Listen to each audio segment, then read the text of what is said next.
Hello there, hello there. Welcome back to the Random Show episode number 68 with your host, Agostino Zinga. I hope you are doing well wherever this delightful little show may find you. I hope you are doing a-okay. How am I doing? Doing the best I can with the time I have available. It's really late today, so I thought I'd record a quick little stream for you because I saw something on the golden hour that I thought was really peculiar and really interesting that I wanted to touch upon, and why not get it out of my head now straight away before I head off to the little night of the angels. So if you're here and you're tuning in, I appreciate you. If you're not and watching it after the fact, I also understand because I didn't really give you guys any warning that I was going to do the show as per usual.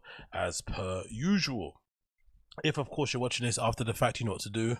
Make sure you're liking it if you can. The last stream got mad amount of likes because I kept reminding people, which is annoying. I know it's super lame, super cringe to remind people to do it, but if you can do me that one favor and like the stream, that'd be great. So that it can pop up in the algorithm and I can get myself where I need to get to. I don't really know where it is I need to get to, but hopefully I get there eventually.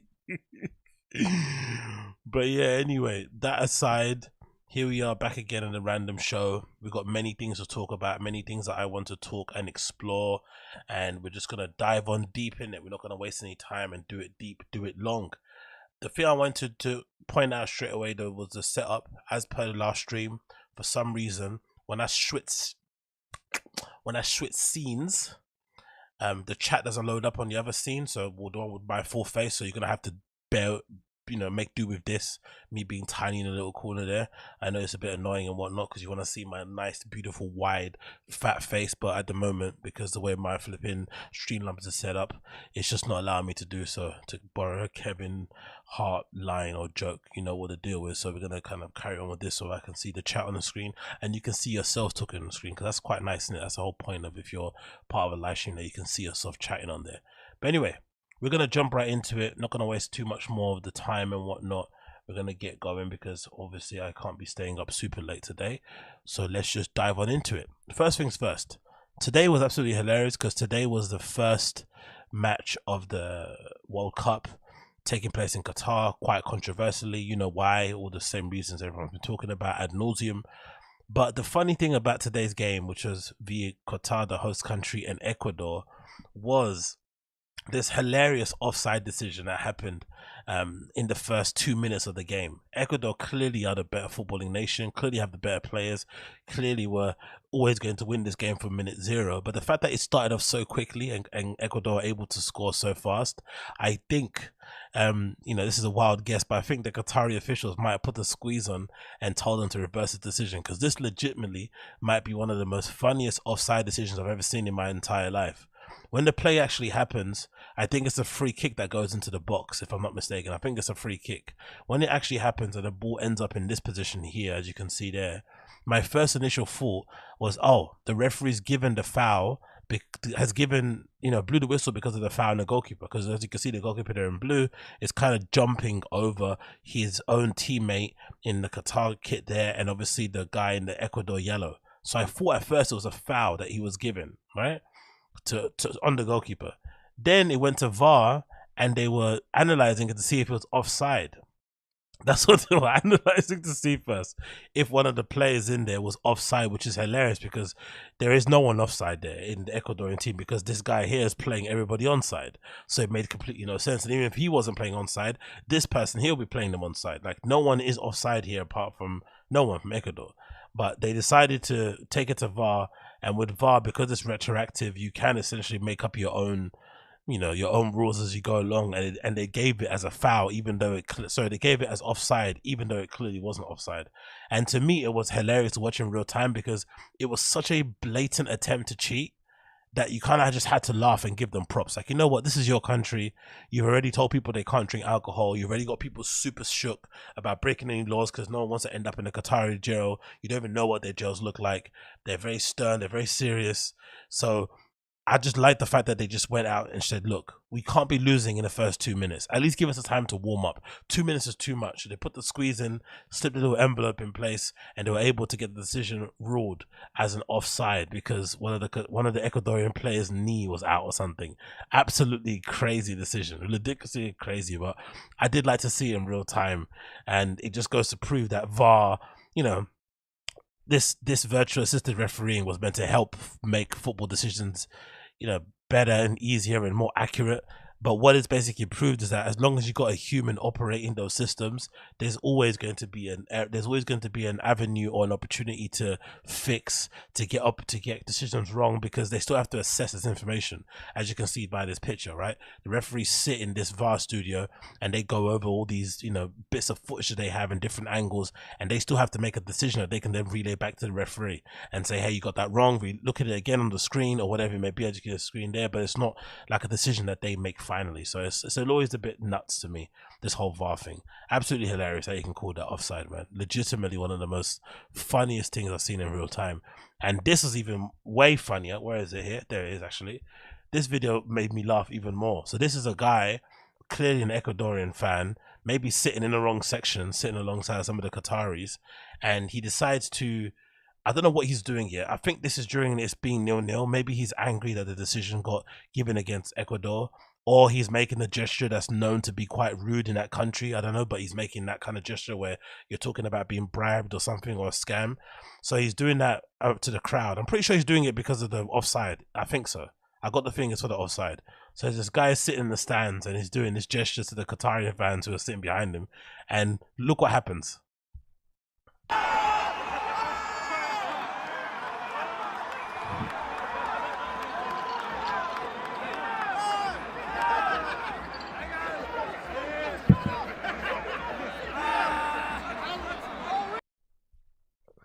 That guy say to the Qatari guy in the background, shut your mouth and sit down. Sit down and shut your mouth. Relax, relax, relax.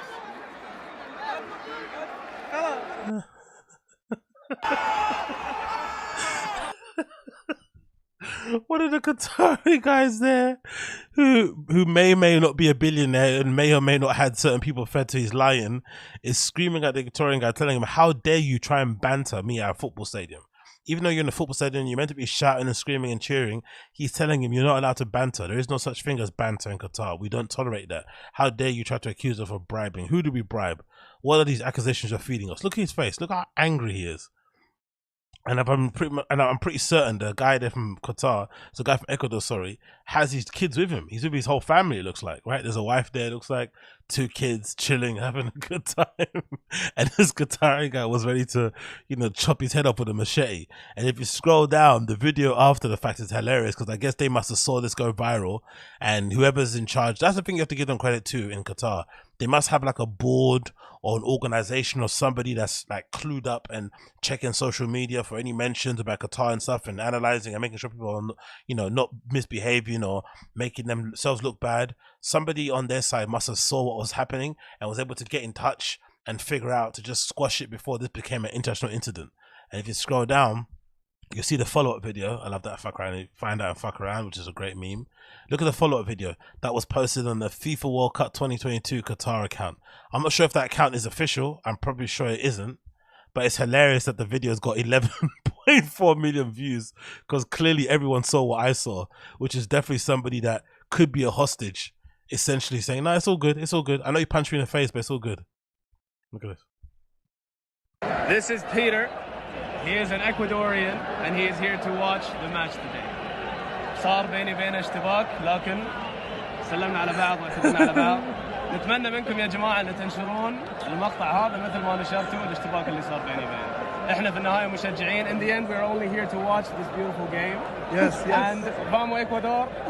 Yes, we got passion makes sometimes people upset. Yes. But we come together for sport. Sport brings people together. Of course. So we're very friendly with each other. I wish Qatar the best. Of course. And we it's wish a beautiful World Cup so far. You guys are so friendly. I love it. Thank you very much. Jesus Christ, he got the squeeze put on him. The memes underneath are super hilarious as well, right? Someone put the squeeze on this young man. Where is it? Let me see the memes. Where are they? I think they're here actually. If you go on this page, just double check them. But the memes are hilarious. People definitely saw what I saw in terms of this definitely looking like a hostage situation of sorts. And this man clearly with his family didn't want any passer, no beef whatsoever, which makes sense as well. Let me go back off. I think I clicked the wrong one. But yeah, I thought that was absolutely hilarious. The Ecuadorian fan having to apologize in real time in the stadium, no less, right? He's actually there, and he's having to flip in apologize and cop flipping please. But you know, he's with his family in it, so he probably has to make that happen. But let me scroll down and see if it comes up. My computer's going slow because it is always slow. But yeah, this is hilarious. Let's see. You see this? Look at the camera, buddy.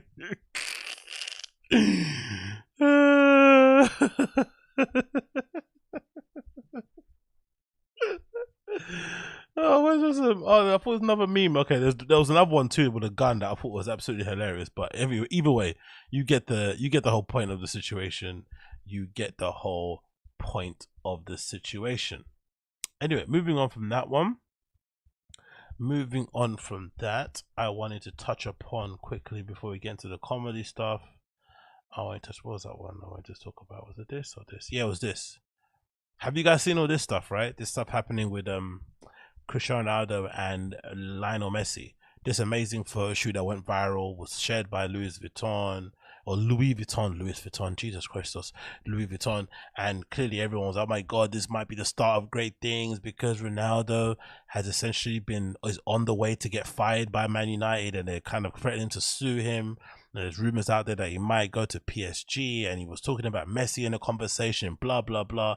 And you rarely, if ever, see these guys together outside of playing football or award ceremony. So to have them picture this amazing picture that was taken by Annie Leibovitz, and they're sitting, you know, playing chess on top of these flipping Louis Vuitton trunks and the suitcase, is like, oh my god, it's amazing. Then obviously you find out via the BTS thing that what you call it, that this was, what was it saying? This was all stuff that was done separately, so they weren't in the same room and they took this picture, which is really upsetting. And I kind of didn't want to know that news. Actually, I would have preferred if they just lied, but that's what made it. But in general, it went viral. I think it's the most liked picture in Instagram, or maybe no, it's the most liked picture by a sportsman on Instagram, if I'm not mistaken. It's got many likes, maybe in the millions, maybe in the billions, who knows. But the funny thing to come from it has been the reaction from people on social media, especially the ladies out there who typically hate football. And this comment has gone kind of viral, and I thought this was hilarious because everyone's kind of been responding to it. And there's this girl that says as following, she quotes, you know, taking a piss out of other boys, that said, bird sharing Molly May's pregnancy announcement like she even knows you, begs, with a laughing out loud crying face emoji. And then she's obviously saying her whole Insta feed was guys sharing a picture of Cristiano Ronaldo and Lionel Messi together. So it's the kind of the hypocrisy of guys calling out girls for posting, you know, pregnancy announcements of celebrities they don't know vis-a-vis us men posting the image of Cristiano Ronaldo and Lionel Messi together. The funny thing for me in this comparison is that a girl would try and compare a social media influencer to two of the greatest sportsmen to have ever lived. That says a lot more about the difference between men and women than it does about the validity of whether or not guys, or not the validity, or whether or not it's the same, whether or not it's hypocrisy that guys are sharing that Lionel Messi thing. It just kind of proves that men and women are fundamentally so different. If you could ever think there could ever be a comparison between Lionel Messi and Cristiano Ronaldo and flipping Molly May. And if you don't know who Molly May is, she's basically a very well-known person here in the UK, mostly based on the show called Love Island, and also because she's a big influencer on her own regard in terms of doing fashion stuff and being a young girl navigating the city type of stuff. You know, the standard influencer type luck. Kind of basically our version of a Kardashian. Not really, but you know what I mean. And I guess the girls are, you know, trying to fight for her honor on social media by defending themselves with it, and the guys are clearly going crazy about it. You hear some people saying the following thing: when Molly May can replicate this, maybe we can talk. Another person says, how many Ballon d'Ors does Molly May have, bearing in mind that she has the same 24 hours? I love this, right? I flipping love this. But the best reaction I thought from this was the girl herself who posted it, because clearly she knows how to kind of laugh at herself and keep it moving. And I thought this was amazing, right? This was one of the best replies I've seen in a while. Molly May is a talentless individual who got pregnant. Allow it. And then this lady decides to quote the guy and says, "You're a talentless individual who paid for a blue tick." LOL. The blue tick verification paid thing. I wonder when that joke will finally run its course, because I've got a feeling Instagram is gonna end up doing that pay for blue tick thing, and then it's gonna get really real very, very quickly. We're gonna see what people are really about when Instagram starts doing it, because I think a lot more people that wouldn't do it on Twitter will definitely do it on Instagram. But I thought that was hilarious regardless, because it clearly showed the difference between the two sexes. Moving on from that, let's talk about this news that just happened now, and then we'll move into the comedy stuff. Oh, let's talk about this actually. Let's talk about this. Yeah, talk about this quickly. So have you seen this? I guess although the people getting unbanned from Twitter, Elon Musk is now obviously in charge and is already unbanned Andrew Tate and Jordan Peterson, and there's maybe a few more people that might be unbanned also. It looks like people are asking a question about Elon in terms of free speech. If you're really a free speech advocate, you should be unbanning Alex Jones. And that's been the current conversation going on with some of the people on the, you know, what's your thing called, culture war side of things. And I think it's obviously a redacted point to make, but I guess Tim Pool put his 2 cents, 10 piece, whatever out there, and he said the following. This is a quote obviously taken from an exchange that Elon had with somebody that said to him to bring back Alex Jones, and he said no categorically. And Tim Pool said, free speech claim quickly, sorry, Elon's free speech claim quickly shown to be bullshit, LOL, because he doesn't want to have Alex Jones on Twitter or reinstate his account. I think this is really interesting that someone like this would say this, someone like a Tim Pool who is kind of like balls deep in politics and all that kind of cultural war stuff and makes his entire living around it, because the Alex Jones thing is a bit more nuanced. It's not just a straight up black and white free speech thing from what I can understand from it, because he's tied up in all sorts of legal rigmarole around the whole Sandy Hook thing, and obviously him being found guilty of what he got found guilty of and having to pay those millions and billions or however much he's going to need to pay to the families. It's not necessarily prudent or wise right now, given everything that Elon's going through with Twitter, to basically reinstate someone like Alex Jones' account. It doesn't necessarily make much sense. It maybe does spit in the face or put into question his idea of free speech, or that he's a free speech advocate, maybe. But given the legal ramifications, it might be wise not to reinstate Alex Jones. Even though I would say if this was pre-Sandy Hook Alex Jones, of course there's more of an argument to reinstate his account. But ever since Sandy Hook, he hasn't necessarily covered himself in glory. He's got lawsuits coming out of his ass, and it just doesn't make any sense. Why would you give yourself the extra bit of trouble just so you can have people like Tim Pool say, yeah, that guy's legit into free speech advocate? Because, you know, it just doesn't make any sense. I don't really get this argument. I don't really get this fight. I don't really get this position in the main sense of things. And I don't necessarily know many people who actually want to have Alex Jones back on Twitter in the first place, given everything he's been saying recently. He doesn't have the greatest sentiment around out there in the first place. Not some people are actually legitimately calling for his name. But I do get the idea that it is a litmus test as to how much of a free speech advocate you actually are. Like, do you agree that everybody should have free speech, or that free speech should be paramount? And do you agree that someone like Alex Jones should be allowed back on social media to espouse whatever he wants to espouse, given everything that's happened? That should definitely be something people should be debating. But I just feel like the way that Tim Pool framed it, it's a bit reductive and kind of takes away a little bit of the nuance. Not a little bit, all of the nuance and all the context that would make somebody like an Elon say, you know what, given all the issues I have, given all the bad press I have and sentiment out there around me, maybe it's wise I just kind of leave the Alex Jones thing alone, because I don't want any extra hassle for the sake of it. Do you know what I mean? I probably think he's kind of wise in that regard. So let's leave Alex Jones where he is and keep it moving, innit? Let me quickly sip a little bit of my coffee.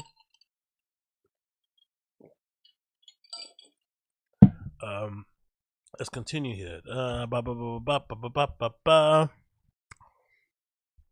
thing I wanted to touch upon. What do I want to say? Yeah. Oh yeah, let's talk about this one. So it looks like our guy, or my guy, Kanye West is back. Kanye West is back again, back outside, clearly ramping up his presidential campaign. Yes, I'm not, talking out my ass, Kanye is legitimately attempting to run for president 2024. So I guess he's trying to ramp things up again. And the funny thing about it is that I've been, or according to this video, I think there's a clip on here. You know who's helping him out with his presidential campaign? Minor Yiannopoulos. Minor Yiannopoulos is helping Kanye West with his 2024 presidential campaign, which is absolutely hilarious. There's also talk about Nick Fuentes being involved. I'm not too sure how true that is.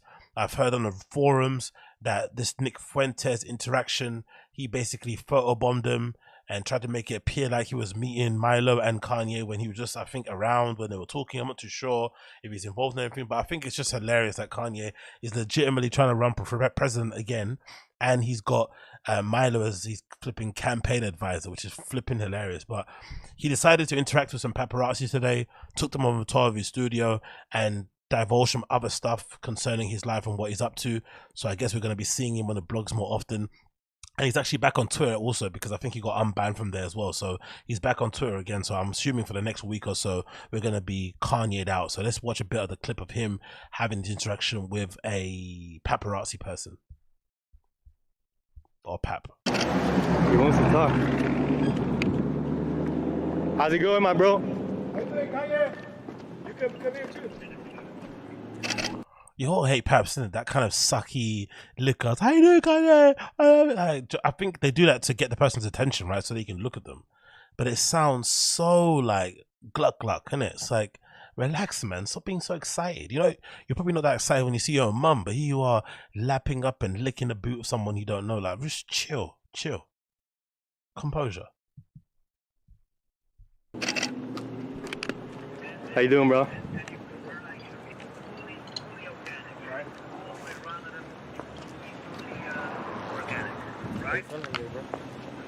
Come to the office.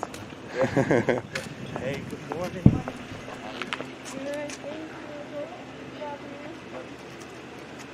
Hey, go and park my car. Park Oh, look at Maybach truck. my car, lock my car. This is a new spot, Kanye. Yes, sir. Yay. Let everybody know my name, Yay. Okay, We're too used to, you know that, right? so boom, right here. We got the Balenciaga right here, but it's the Yay 24 merch on it, you know what I mean? So what, is he taking all these old Balenciaga pieces that he bought over the years, the £4 million or $4 million he spent, which I think he proved himself. He showed the receipt or something, or some sort of tablet they have when you're buying Balenciaga in store. I guess salespeople have a record of who buys what, so they can give people different sort of levels of treatment, I'm assuming. And I think he took a screenshot of it and it showed that he spent like 4 million or something crazy like that. And I don't think it was even in a calendar year. I think it might have been like 9 months he spent 4 mil, which, if you think about it, isn't a lot, because each item from Balenciaga is probably 500 plus for a t-shirt. So you're not really getting a lot for 4 mil, but it's still a lot you're spending. So he's taking all his old stuff that he used to wear and printing Yay 2024 on it. Hilarious.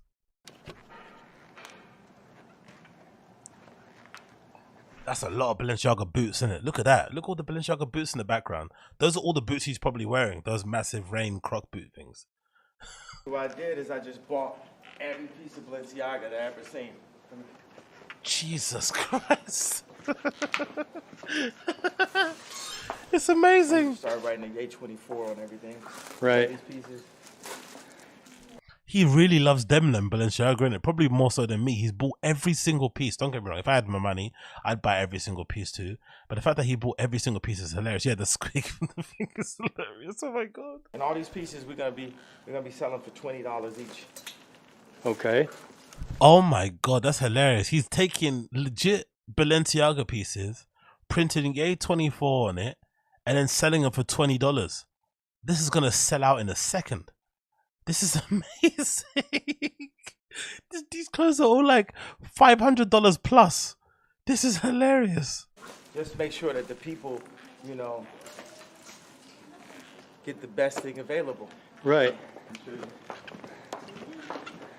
Oh, so all those crates and pallets of boxes are shoes that he's bought himself. Amazing. I wonder who got the order in. What store got the order? Got the order from Yay's credit card showing like he wanted to buy 130 flipping crockery boots.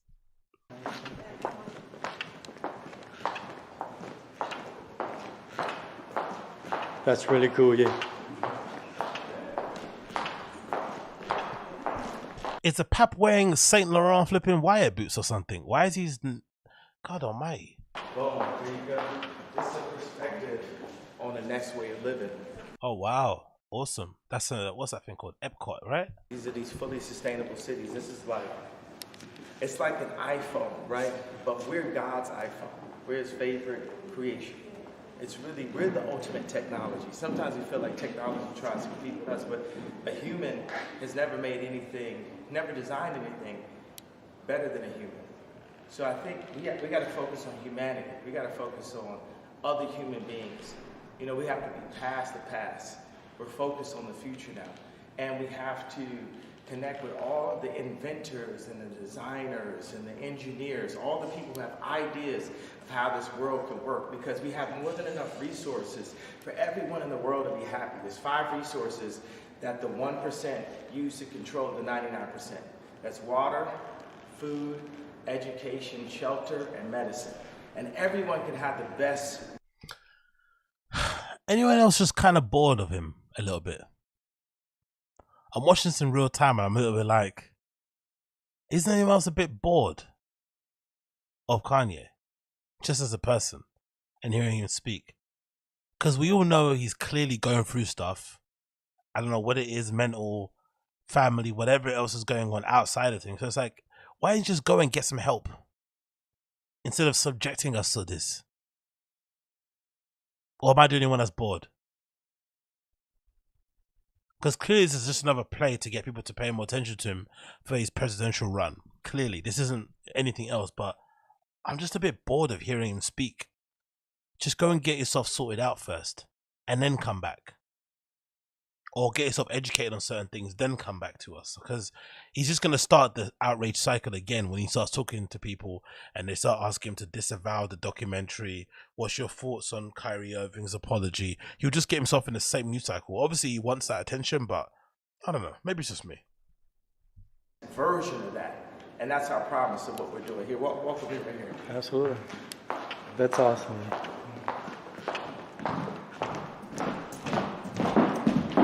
Another thing I noticed, Kanye doesn't believe in stairs, I don't think he likes steps. Every step looks like it's been covered with a ramp or something. Maybe it's just me and my design eye can pick these things out. He doesn't like stairs. There's a lot of natural light as well coming in there. Not a lot of actual lights, and if they are, they're kind of these kind of warm ones.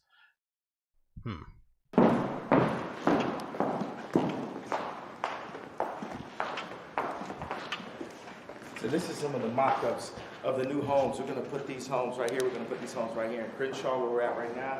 We're going to put these homes on 79th and South Shore Drive, where I grew up. We're going to put these homes in Atlanta, where I was born. And we're bringing these domes, and it's going to be 3 parts. It's all about safety. You know, when I hear about things like people could go up and Pop Smoke's home and stuff, I was talking to Dirk about how do we build our homes. Yo, Milo, I can hear you if you can go to another thing while I'm talking. Like, you know, we got to make sure that people are secure when they go to sleep. So I'm actually putting my homes right here in these communities. They call them opportunity zones, right? It's all the opportunities in the world in the future that we're not going to be up in like the fancy hotels and up in the, you know, the gated communities. We need to be able to secure these exact communities right here. Let me show you.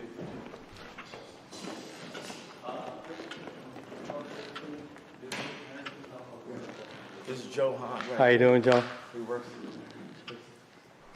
Joe, the only living, the last employee left, man, hanging on. Do your thing, Joe, man. Collect your checks. Be next to greatness, but he's the only one there. Hey, guys. Oh, no, it's not. There's more people there. My bad. Take it back. There's more stuff. What's your name? Giuliano. This is Giuliano right here. He was filming me outside, so I said, just come inside. Let's take out what we're doing. Right? All the mums there. Okay, that's his mini factory of all the lovely mums. How are you guys? right here. So this is where we're cutting patterns. We're making the coat. Johan, can you take these out the back and lay them out so we can show them? Thanks for having me here, guys. Absolutely. Shut up, Pap as well. Pap's always sucking dick. Like, shut up, man. You're there. Thanks for having me, Kanye. Oh, look, all the clothes on the floor. Oh, I guess that's how he prototypes, right? And iterates. He doesn't like stuff having. He doesn't like to have stuff on what's your thing called? He doesn't like to have. I don't know what they called. That thing that fashion designers put the thing on, the fake person body thing. He likes to have it on the floor so he can see it. And then I guess these are all different iterations of the same jacket. So one's got a different hem, one's got a different closure, one's got a hood, one's got, I mean, different things. And then you probably designed it in real time and gets them all then spec'd up from the people behind them, and then they kind of put it out there. So a mannequin, not a human form person. But anyway, you get the point. But yeah, but big up the last employee at Easy.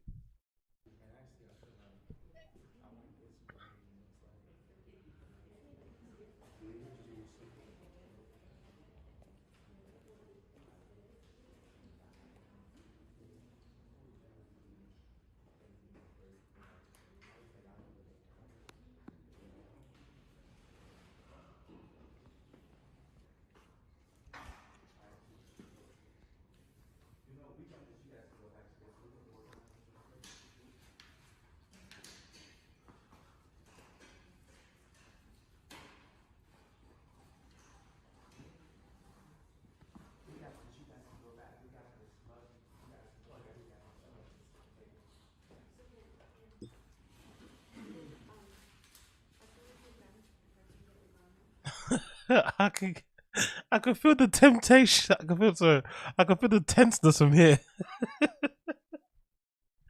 Anytime you can throw a wobbler, I can feel the tenseness from here. Everyone's super tense around. Any minute, he could just fire everybody or keep everyone there. I'm not too sure what's going on. For those of you just tuning in, this is a video where some random paparazzi person was outside of Kanye's studio, and Kanye was on his phone talking outside, and he just invited a pap inside and then gave him a tour of his office. And I guess in between of giving him a tour, he started working and laying clothes on the floor and deciding what hoodie he wanted to put out or whatnot.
Yeah, he's got a weird body, innit? It's like all legs, small torso. He loves these little shrunken kids hoodies as well, innit? These shrunk things. I don't know why he loves them things so much. They look disgusting.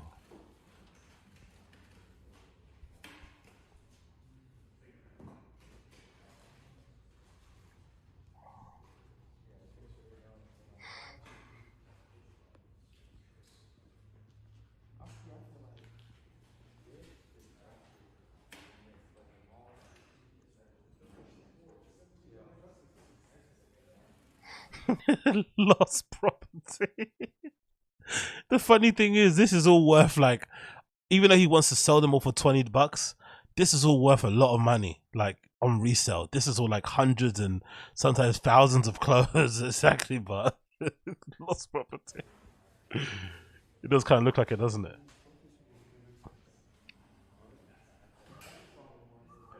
This is wild, man. What's up? I want a bit. Is there more Milo or just it? I think that's it, innit? We see some more clothes down here. What else we see? When did you get? Oh, look, we see some more clothes, more stuff on the floor. This is all Balenciaga stuff that I recognize. You know what's funny? It looks like it looks like what he's doing. He's just taking he's just taking Balenciaga stuff and then basically using it as a template to make his own stuff. Because this is all Balenciaga. I recognize every single piece here. I know because I'm fucking obsessed with Balenciaga and Demna. This is all Balenciaga, every single piece. So he's probably taking it, using it as a template to make his own stuff with the ladies there in the background. Absolutely hilarious. Look at that. All of it's Balenciaga, every single piece.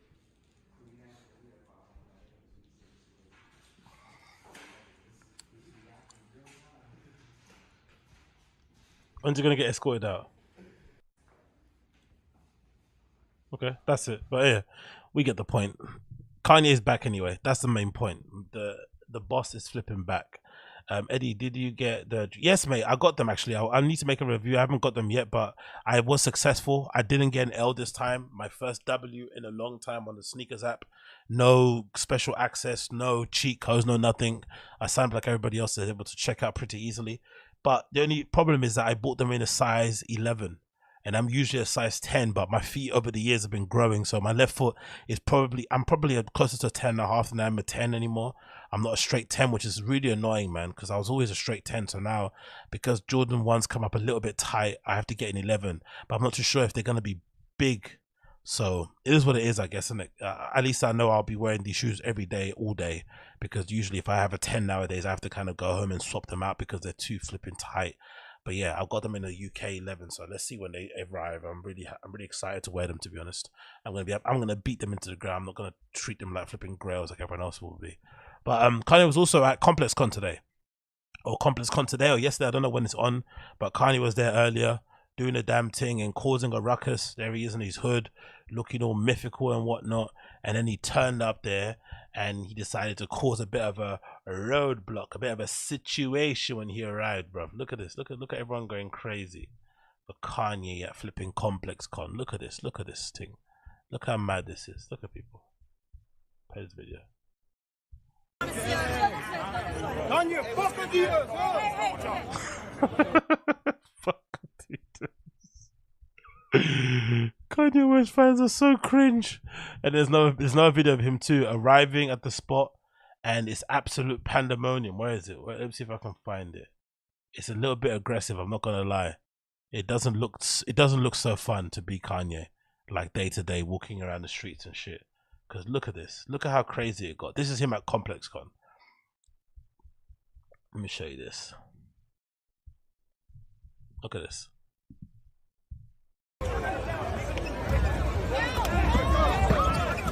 And he's there with his new girlfriend. It looks like she's there still having to getting harassed by all these people. Madness, isn't it?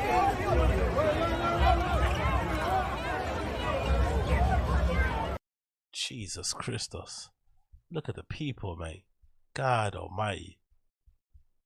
Everyone probably trying to get their Yeezy signed or try and get him to give him a drop or something. I don't know what they're doing, man. The excitement is just on another level.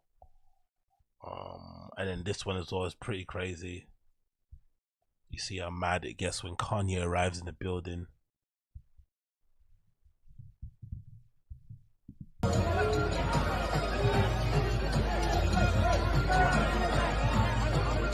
Jesus. Jesus Christ.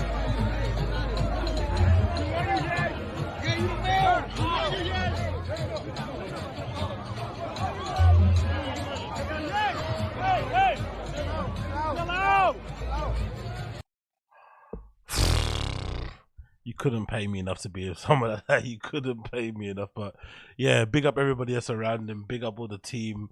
I think the next week or so, you're going to be hearing a lot more from Kanye. He's running around with Milo Yiannopoulos. He's running around with Nick Fuentes. He's running around with all these people, gearing up for his presidential campaign. It's going to be a shit show, but I'm going to be here watching with my eagle eye.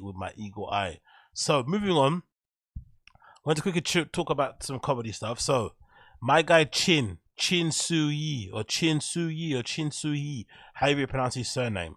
Chin, regardless, from The Fire and the Kid, the producer, the most important person out of Fire and the Kid, even though Brendan Shaw broke this guy's neck and put him in a brace or whatever it may be, allegedly, he's still one of the most important people, I think, at TFAT or the whole Thick Boy production universe. I think without him, that shit doesn't run, and he should be get paid. You know, I'm hoping he gets paid well, but if he's not, he should be asking for a raise, because Chin is the most important person there. Besides the talent, and even the talent, I think he's probably more important than him, because without him, that they don't record podcasts. I don't think either Brian Callen or Brendan knows how to record a podcast on their own. They need to use Chin, and Chin, I think, sometimes even post stuff on social media for them. The guy's legit.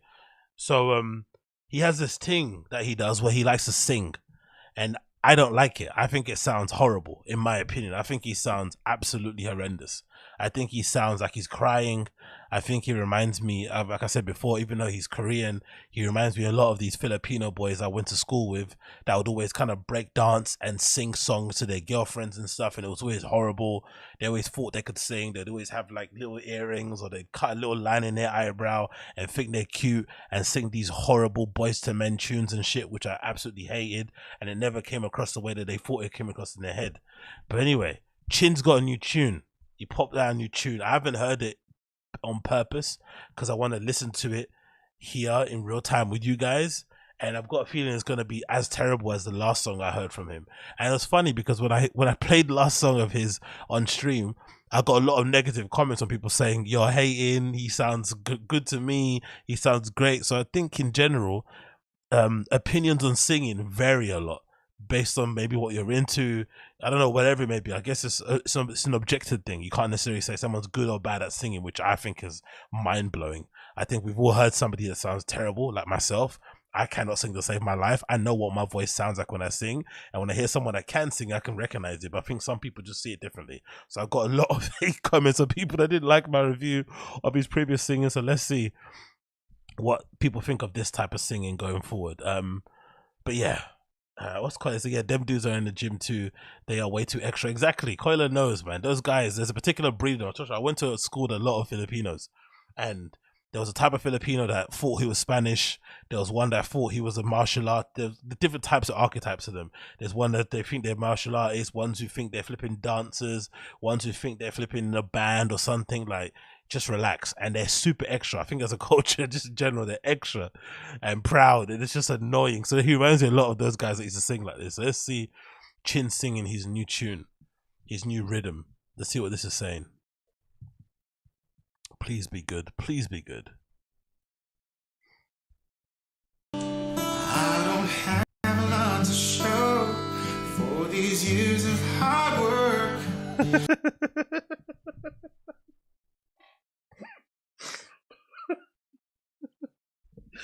Look at his face.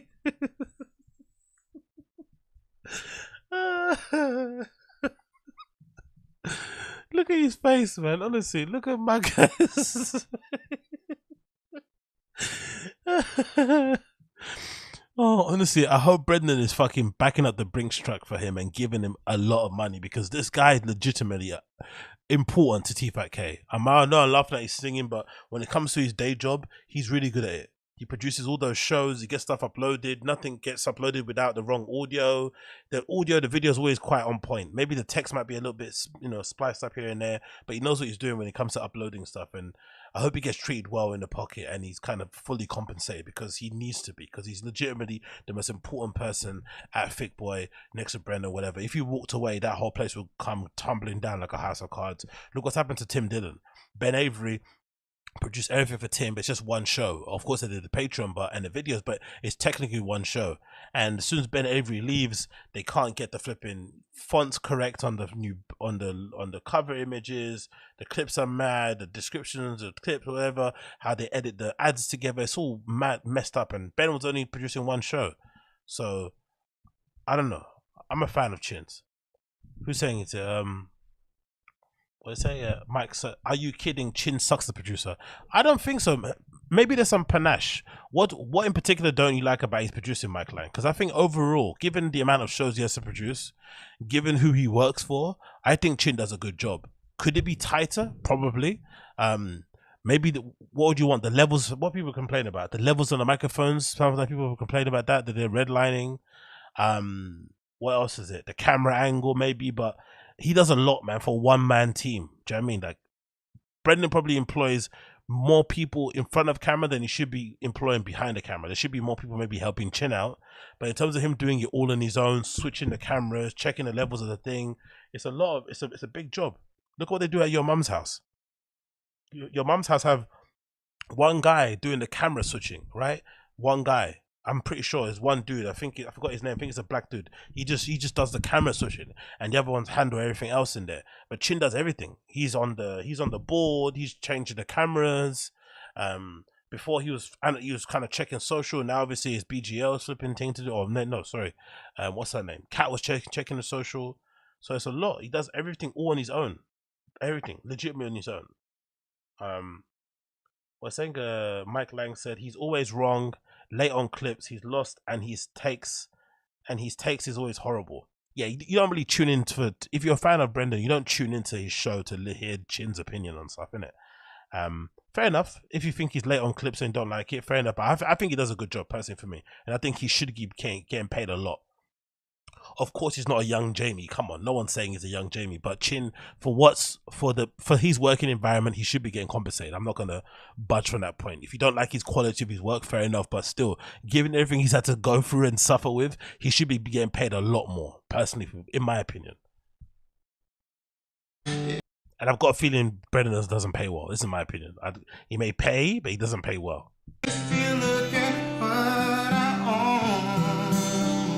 Still, she's always telling me to hold on to my dreams, even when my hope is.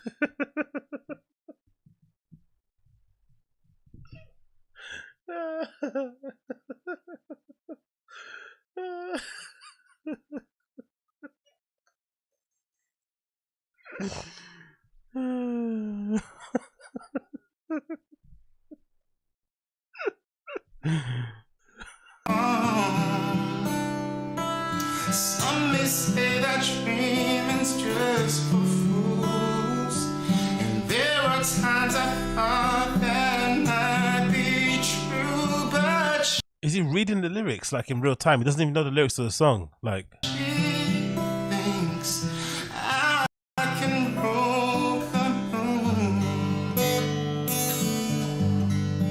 I got a couple lost notes there, a bit wrong there. What's Little Brow saying? What's that? Will you be my stepdad? Ha ha ha. This is next level, they're saying. Next level. Let's get a recorded version.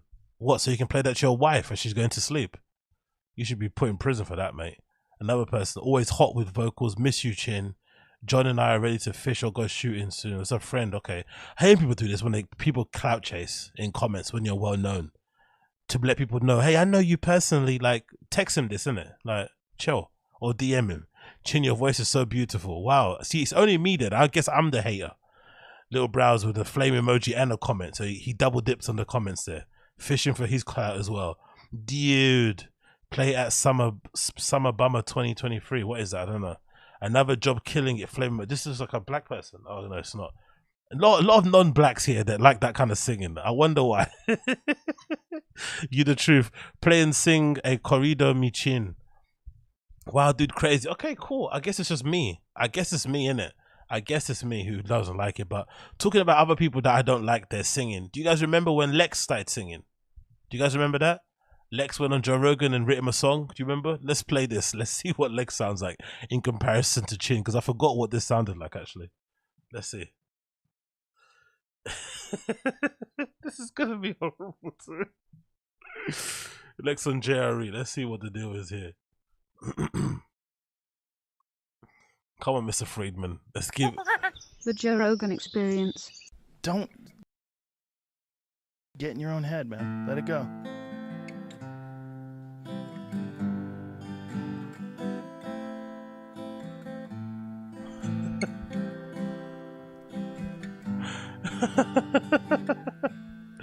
My granddad.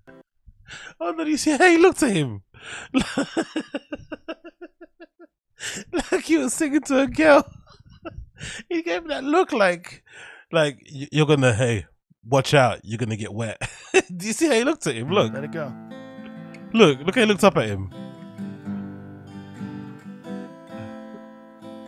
Look, you're gonna get wet.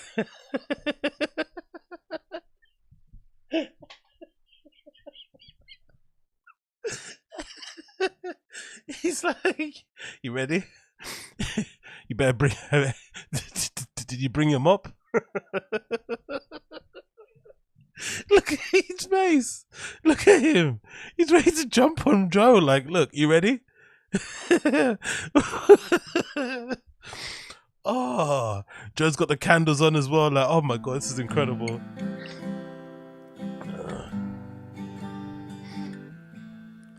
My granddad was a soldier on the front in 41.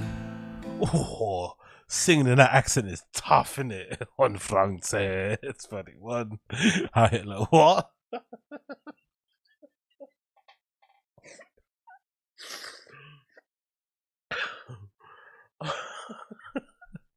You know, he should sing. He should sing, "The Jews will not replace us."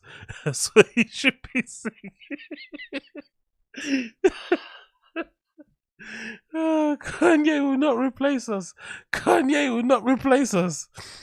The bullets took his brothers, but his stubborn luck held on. The sky was filled with fire. Millions lost in flames. Hate and love were all there, and the world never the same. Yo, this sounds like white spoken word, isn't it? You know that there's what's that thing? What's that Def Comedy Jam? What's that thing where black people do where it's like, and you're like kind of rapping and you're doing poetry? What's that thing called, man? Is it beat poetry or something? It sounds like the white version of it. And I told my mum that she was being a greedy bitch. I left that chicken in the fridge so I could have it on the You know, it's that kind of bullshit. Like, what? This is not a song. This is like a TED talk over a guitar, isn't it? That's it. Slam poetry. That's it. Scat, man. Yeah, slam poetry. That's what it is. This is horrible. Days will sink in sadness, and the weight of them to talk. Don't lose yourself to Yo, madness. this is sucks, man. Boo. Look at that. 2,200 upvotes. Like, thumbs up, mate. People actually like this, you know? It's just, honestly, I might be the hater. I might be the one that don't see the vision here. People legitimately like this. Oh, what's the title here? Lex performs a song inspired by his veteran grandfather. Nah, Joe. Lex is trying to get in that ass. He's not singing that for his grandfather. He's singing that for your ass, brother. He wants to get into that Rogan pussy. The way out is love. When the New York towers crumbled, we were all New Yorkers too. For a moment, all when the bridge fell in Ukraine, I thought Putin had a point. When those bombs landed in Poland, I automatically blamed the Jews.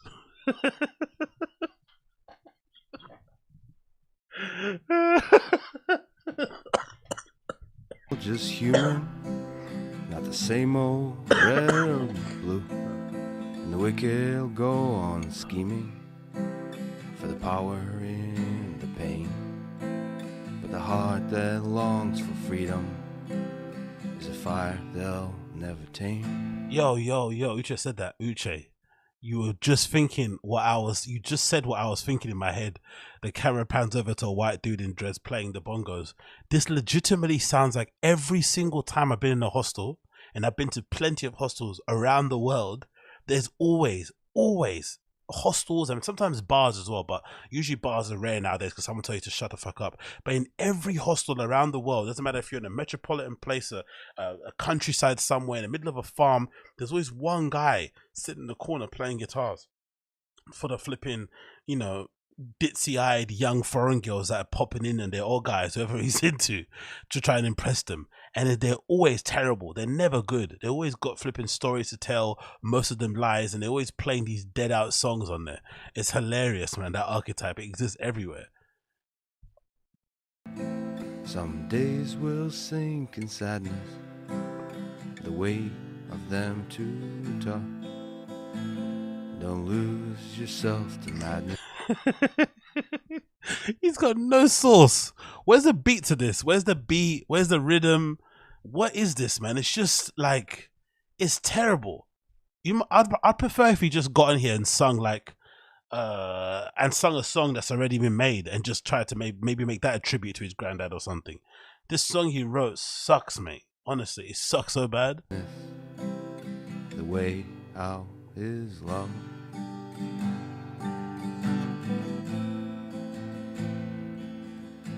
The virus took our comfort.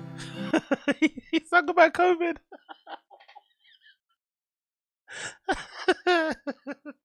The virus took our comfort, but it brought me closer to Joe. And now I'm trying to off his wife. So I can be his cup of Joe.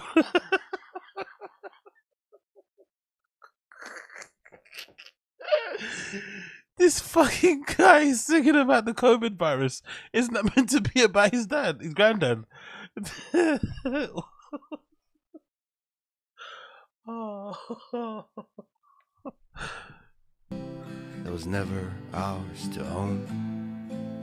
When the enemy's inside us, we're together but alone.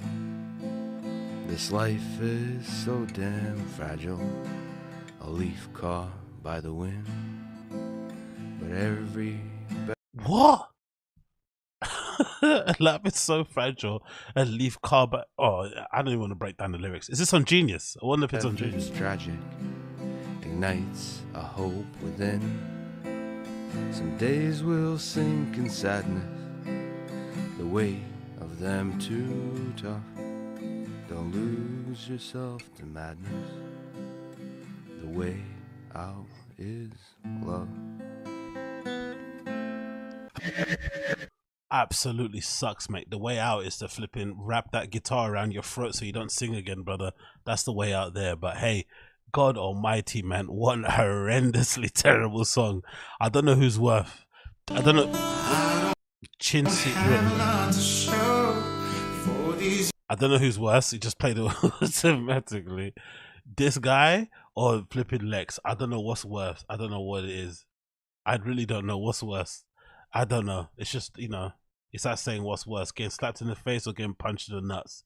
Both equally as bad.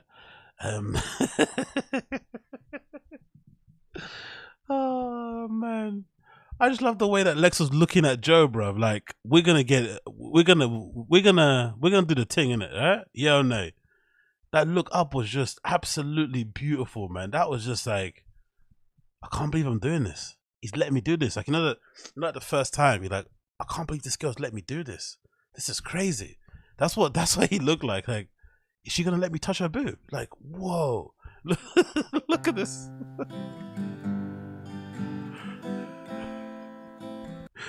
It's that look. It's the first one. Look at that. Look over my head. It's like, yeah, man, it's going down. I can't believe this. I can't believe this. Oh my God. Honestly, absolutely incredible, man. Absolutely incredible. Oh, God bless everybody involved. God bless everybody involved. So, oh, my cheeks are hurting. Anyway, let's move on from that. Let's move on to the pièce de résistance. What? Chin is 30, 50. Yo, big up Mo. What's good? What's good? What's good? What's good? Chin is what? 50 years old? Is that how old he is? Oh shit. Asian man don't crack, innit? He looks good for his age still. So big up Chin. Where's he? Let's go this one. So this is the main part of the show that I wanted to touch upon. And it's a little analysis that I have that I'm not too sure I wanted to touch upon. I'm not sure how people kind of saw the same thing. Maybe I'm just reading into this too much, but I saw a recent episode of The Golden Hour featuring Brendan Schaub, Eric Griffin and Chris D'Elia, and it's interesting because it appears like there might be some friction between the hosts. Now, This is a theory that's been floated around for a while on the T-Fat-K subreddit, the Friday the Kid subreddit, the best subreddit in all of the earths. And I wasn't necessarily buying it that Chris doesn't like Brendan, but the more I start watching these episodes, the more I'm getting the impression that Brendan annoys Chris, or maybe he's regretting that he's now having to essentially hitch his wagon to Brendan Schaub because he's cancelled because of obviously the things that he was alleged of doing. And I don't know, there just seems to be a weird friction between them. And also the fact that what I pointed out beforehand, that Chris and Eric are clearly the standouts of this show. I'm somebody that doesn't necessarily care much about either, or about anyone on that show. But there's no denying that the chemistry between Chris D'Elia and Eric Griffin is A1 on podcast terms. They kind of bounce off each other really well, and they usually turn up every day to record the show and want to make each other laugh, which makes for a good podcast, right? When you go, especially if it's a comedy-based one, you're not trying to lecture people on politics or some social issue or whatever it may be. You're just trying to find a joke in absolutely everything. And I like when Chris D'Elia and Eric Griffin do that, and they bounce off each other really well. But then Brendan flipping holds them back because he's so clumsy and unfunny, and just timing is horrible and doesn't necessarily have the thing, to kind of bounce off of people in real time. So he struggles a little bit. And I feel like maybe he's trying to fight against that by trying to hold on and, assert dominance and stuff. And he's doing little things that Chris doesn't like touching him, but he's not, because there's certain guys that are into that, right? I know we all have friends that like that who just don't like being touched. They don't like rough housing. And Chris is not Chris is that type of dude. He doesn't like being touched, doesn't like rough housing. And Brendan does this thing where whenever he feels like he's not getting the reaction that he needs from his jokes, he'll start doing the whole touching thing, like, because that's what, regular Chad lads do, right? Where they fuck around with your hair, stick your finger in your mouth, maybe dick his finger in his mouth and put it in your ear. That kind of just bro type banter that's funny to guys where they pull each other's trousers down, all that sort of nonsense. But Chris doesn't find that funny and he hates it.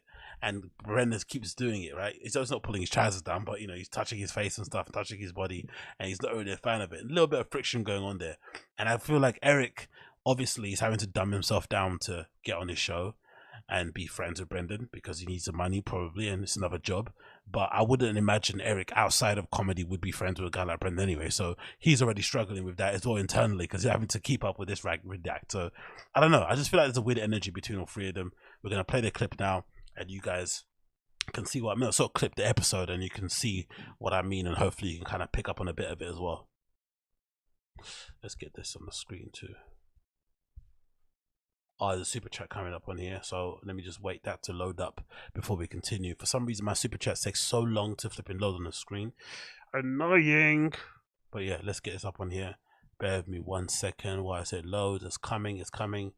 I'm not coming, but it's coming. You see that Linkin Park advert where they said it's coming? That was flipping genius. That was really, really good. The Linkin Park, little skit they did to promote their tour, which I think is sold out. There we go. Big up Charles F. Says here, your live streams keeps me Shifts at Safeway 1476. Shout outs. Okay, you said your live streams here keep me sane between shifts at Safeway 1476. Shout outs. Okay, big up Safeway 1476. Big up everybody there tuning in, or big up Charles specifically for the $5 super chat. I appreciate you, and keep on trucking on, brother. Keep on trucking on. So let's play the clip and see what these guys are saying. Oh, cool. So, yeah, so come see either Eric and I. Yeah, so, listen, if you want to go to some big theater, and you can barely see the guy. Barely see him, not even feel like, you're a part of it. If you want to, like, more intimate. Like a real 50, show. 60 people. Yeah. 20, 30. And there's plenty of open seats. Come see me. Drinks. March 10th. Theaters That's don't my have birthday drinks, weekend, food. too. My birthday's March really? 12th. Nice. Are you a Pisces? Yeah. Pisces bros. It doesn't matter. March 18th. Oh, you don't believe? Yeah, men who are into star signs, automatically L for me, to be honest. I know some guys might object in the chat, but if you're into star signs and astrology and stuff, and you're a dude,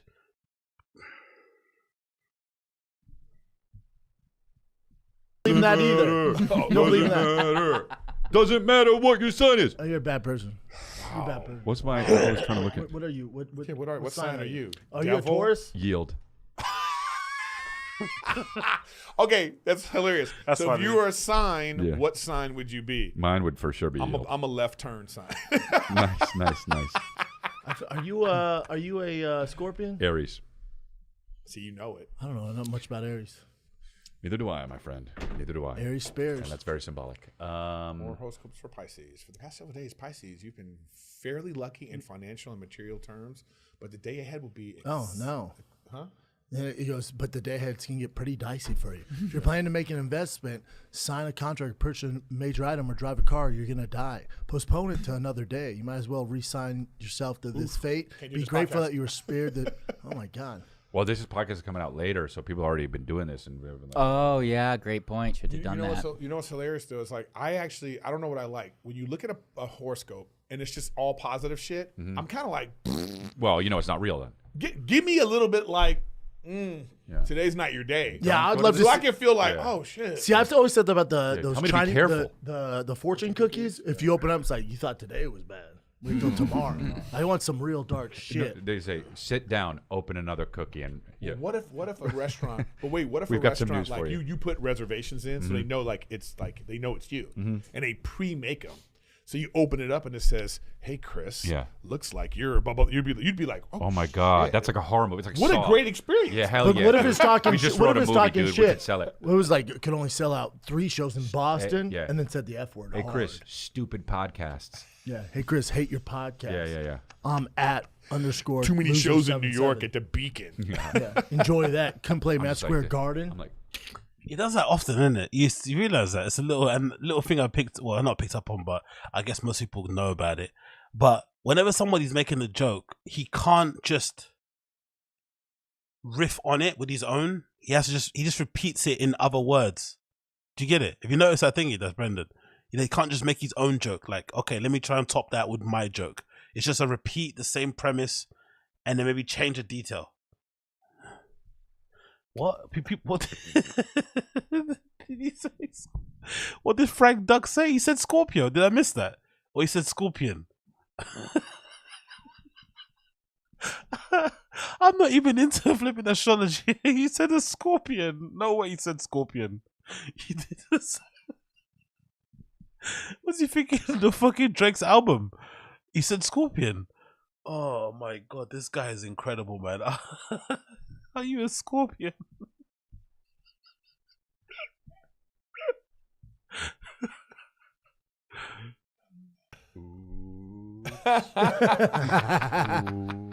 That would be hilarious. But even the psychics, if they just give you some, I want some darkness. We're like, hey, don't take that flight to Chicago. well, that's why I don't go to I'm the out on psychics. psychics. Yeah, done. Like, I don't even understand how they are in business. You ever driving down Los Angeles? You see like a purple crystal ball through a window? Yeah, and then there's like a little place. You go, how they paying their bills? My mom.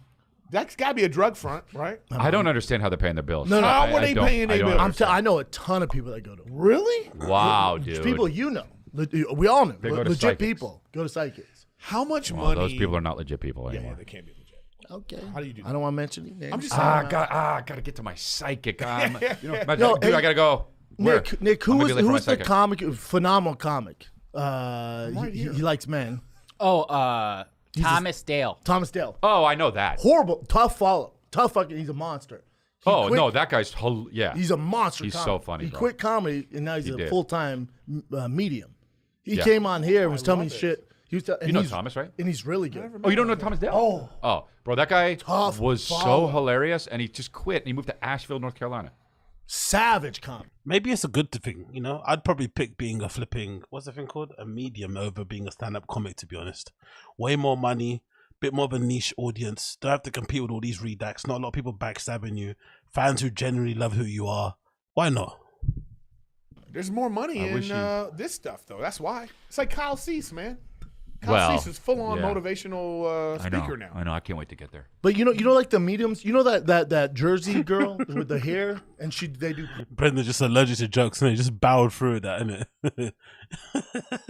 crowds Yeah. and be like, you had your grandmother died. Yeah. She's like, yeah, I'm 60. Right. And then- Right. But she, you know, we have the same booking agency. She does. You think You sell tickets? No, I know. You think you People sell want- tickets? Those mediums sell mother People trucking want, tickets. People want an answer. Yeah. Are you gonna have a ponytail though when you do it? You Yeah, I have a gotta ponytail. grow my hair You gotta out. have this. You Yeah, gotta have the this. Bluetooth. The Bill Bellamy And mic. it just says life. Yes, her Nick. Good job. Life can rip. Life does rip. Say Wow, it look with at her me. hair. Oh, well, she's one of these chicks. Well, You don't believe in mediums at all? You think you're she always full of hiding? shit? Nobody can talk to the past? No. I think that people are good at like reading people. I think people are good at reading situations, Yep. and it's like a psychology.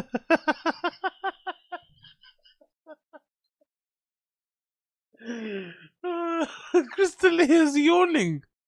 It's 7 minutes into this podcast, which is not 7 minutes because they probably started recording, and this is maybe less than 5 minutes. So this is part of the intro, everything, right? 7 minutes into the show, and he's yawning and covering his face.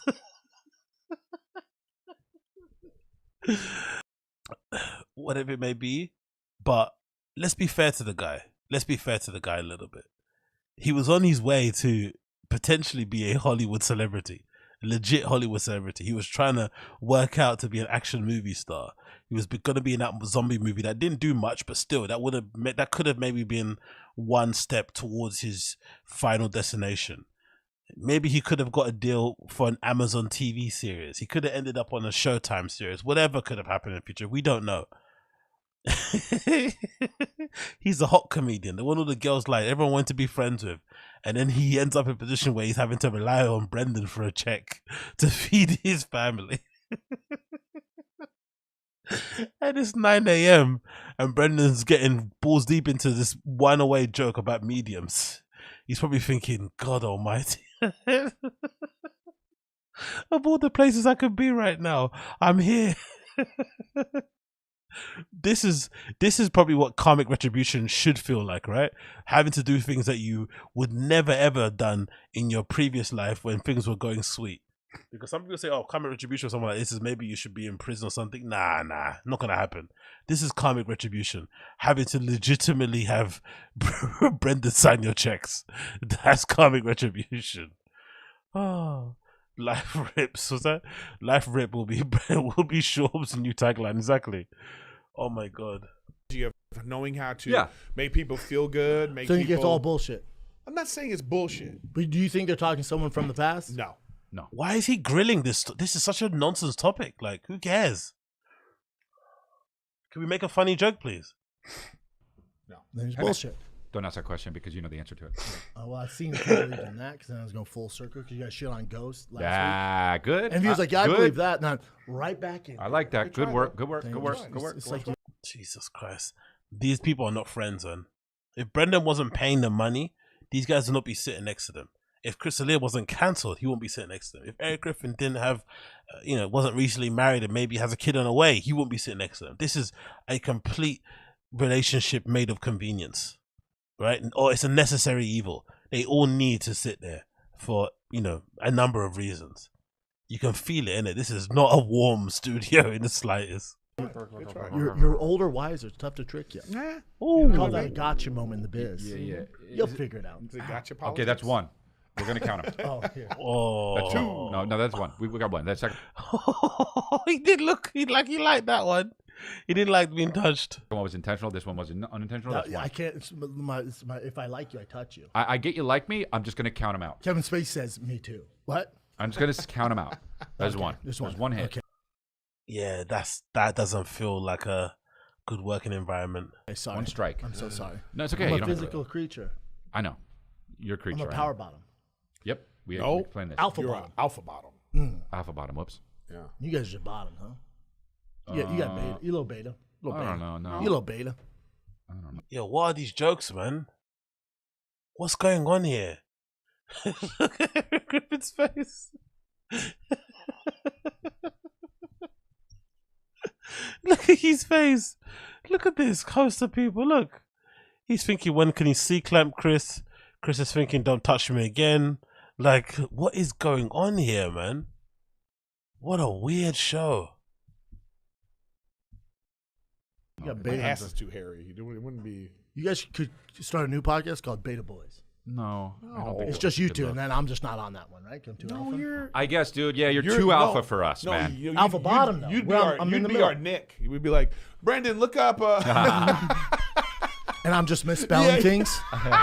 You can't find it. You know, it's called Hotel Mermont. Hold on. Wait a minute. I put in Belushi. All I'm finding is a Jane Belupi. Yeah. All right. Who's this dude? We need to get him a shaving, maybe some shaving stuff. Hey guys, love the new show, The Golden Girls, Golden Hour, whatever it's called. Y'all can't seem to make up your minds. No, you know what Anyways, it is. I'm we made up our what it minds. is.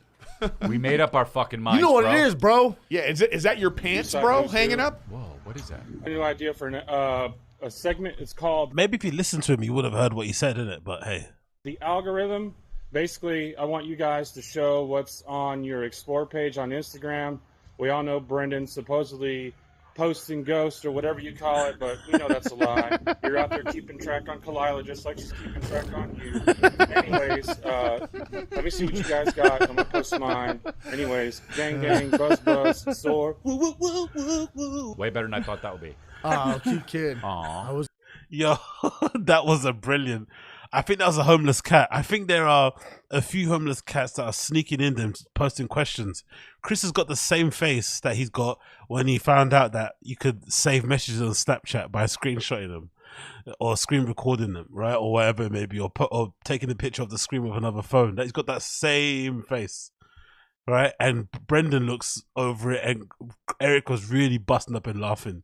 But that was incredible. That was incredibly good. By the way, not a chance either of them are going to show their flipping discovery page. Let's start with Eric.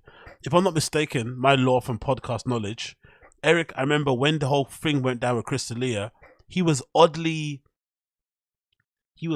forgiving and understanding of the situation. And I remember him saying, maybe himself, I think he said it himself, that he understands what happens when you're that famous and you can get any girl you want or something, and you get unwanted attention or something, and he might have said something crass, or he may have came across a little bit, crass or a little bit lewd to women that he was speaking to in the DMs when he was single. And I think that's when he even mentioned something like that. I think so. So he was oddly, and so he might have some skin in his closet when it comes to DMs and that kind of stuff, and maybe the stuff that he likes on there. When it comes to Chris, it's a bit self-explanatory. Of course, he's not going to show his discovery page because his discovery page will prove that he's not rehabilitated from whatever thing that he was trying to rehabilitate himself from. Brendan definitely is not going to show who he is because he's going to be very obvious what he likes and double taps on, because he's clearly still out there on the flipping IG streets keeping up with things. But that's never happening. If there's any three in Hollywood who would not show the discovery page, it's these three. They've got too much to lose. But that's definitely big up the guy who gave that question. That was incredible. I'm hoping he's a homeless cat because that was too on the money and too funny. The posting ghosting was hilarious to Brendan as well because he clearly lies about it, but I love it. I was gonna light him up, but the kid saved him. Scared the shit out of me when it light him up. Yeah. What are you gonna light him up and say? That's like a horror movie. All of a sudden, there's a kid going like this. Yeah. Whoa, super.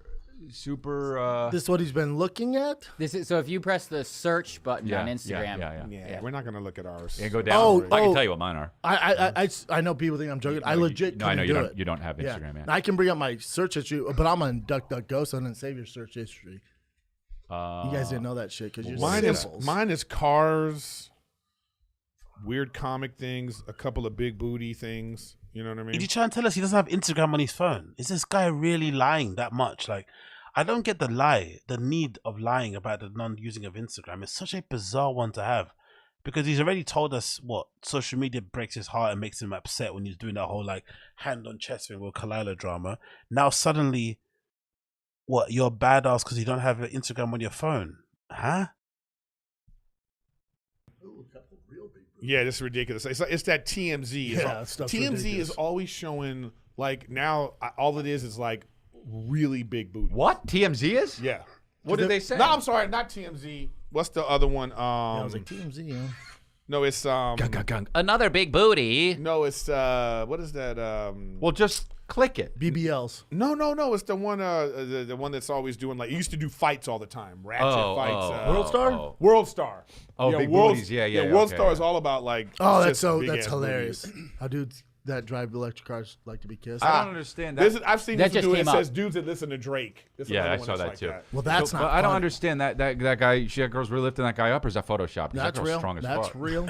Chris has completely avoided that flipping discovery page question. Innit? They moved the fuck on for that one. But she's also pinned him against the fridge, so it's not that hard. That looks Photoshop. No, he just lifted his legs and she's pinned that him. strong. Well, no, She she doesn't has the look- fridge. She has the yeah. fridge. It's just a I could fun do one. it to two of you guys in here. Yeah, you're a man. Prove it. Prove it. No, you just want to prove it. You just No, want to prove it. Wait, you can't be the one that does that. Yeah. Okay, you can't be like I can do this, and then you can't go prove it. Yeah, It's got to be because at least like go like this. Prove it. No, I was going prove it because that's like that's the peanut gallery. Yeah, prove I it. understand. You're We doing know it, what we it can is, but see you're you. doing it, and then also. Oh, you can see me? God damn it! I didn't know you guys could see me. Dude, he Brendan just be wants. the worst ventriloquist ever because he'd be like this. Hey, Tommy. Hey, Hey, Brandon. Tommy. Hey, Tommy. Hey, Tommy. He doesn't get people that are laughing at him and not with him. This is honestly, this is a disaster, man. I'm gonna run my face into a wall in a minute.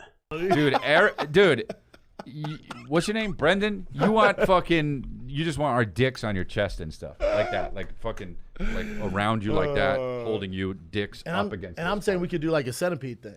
Prove it! Prove it. Oh. Centipede. Dude, I would be the front. I'm not be the back. I'm not putting my You mouth want on to be nose anybody's to butt. nose?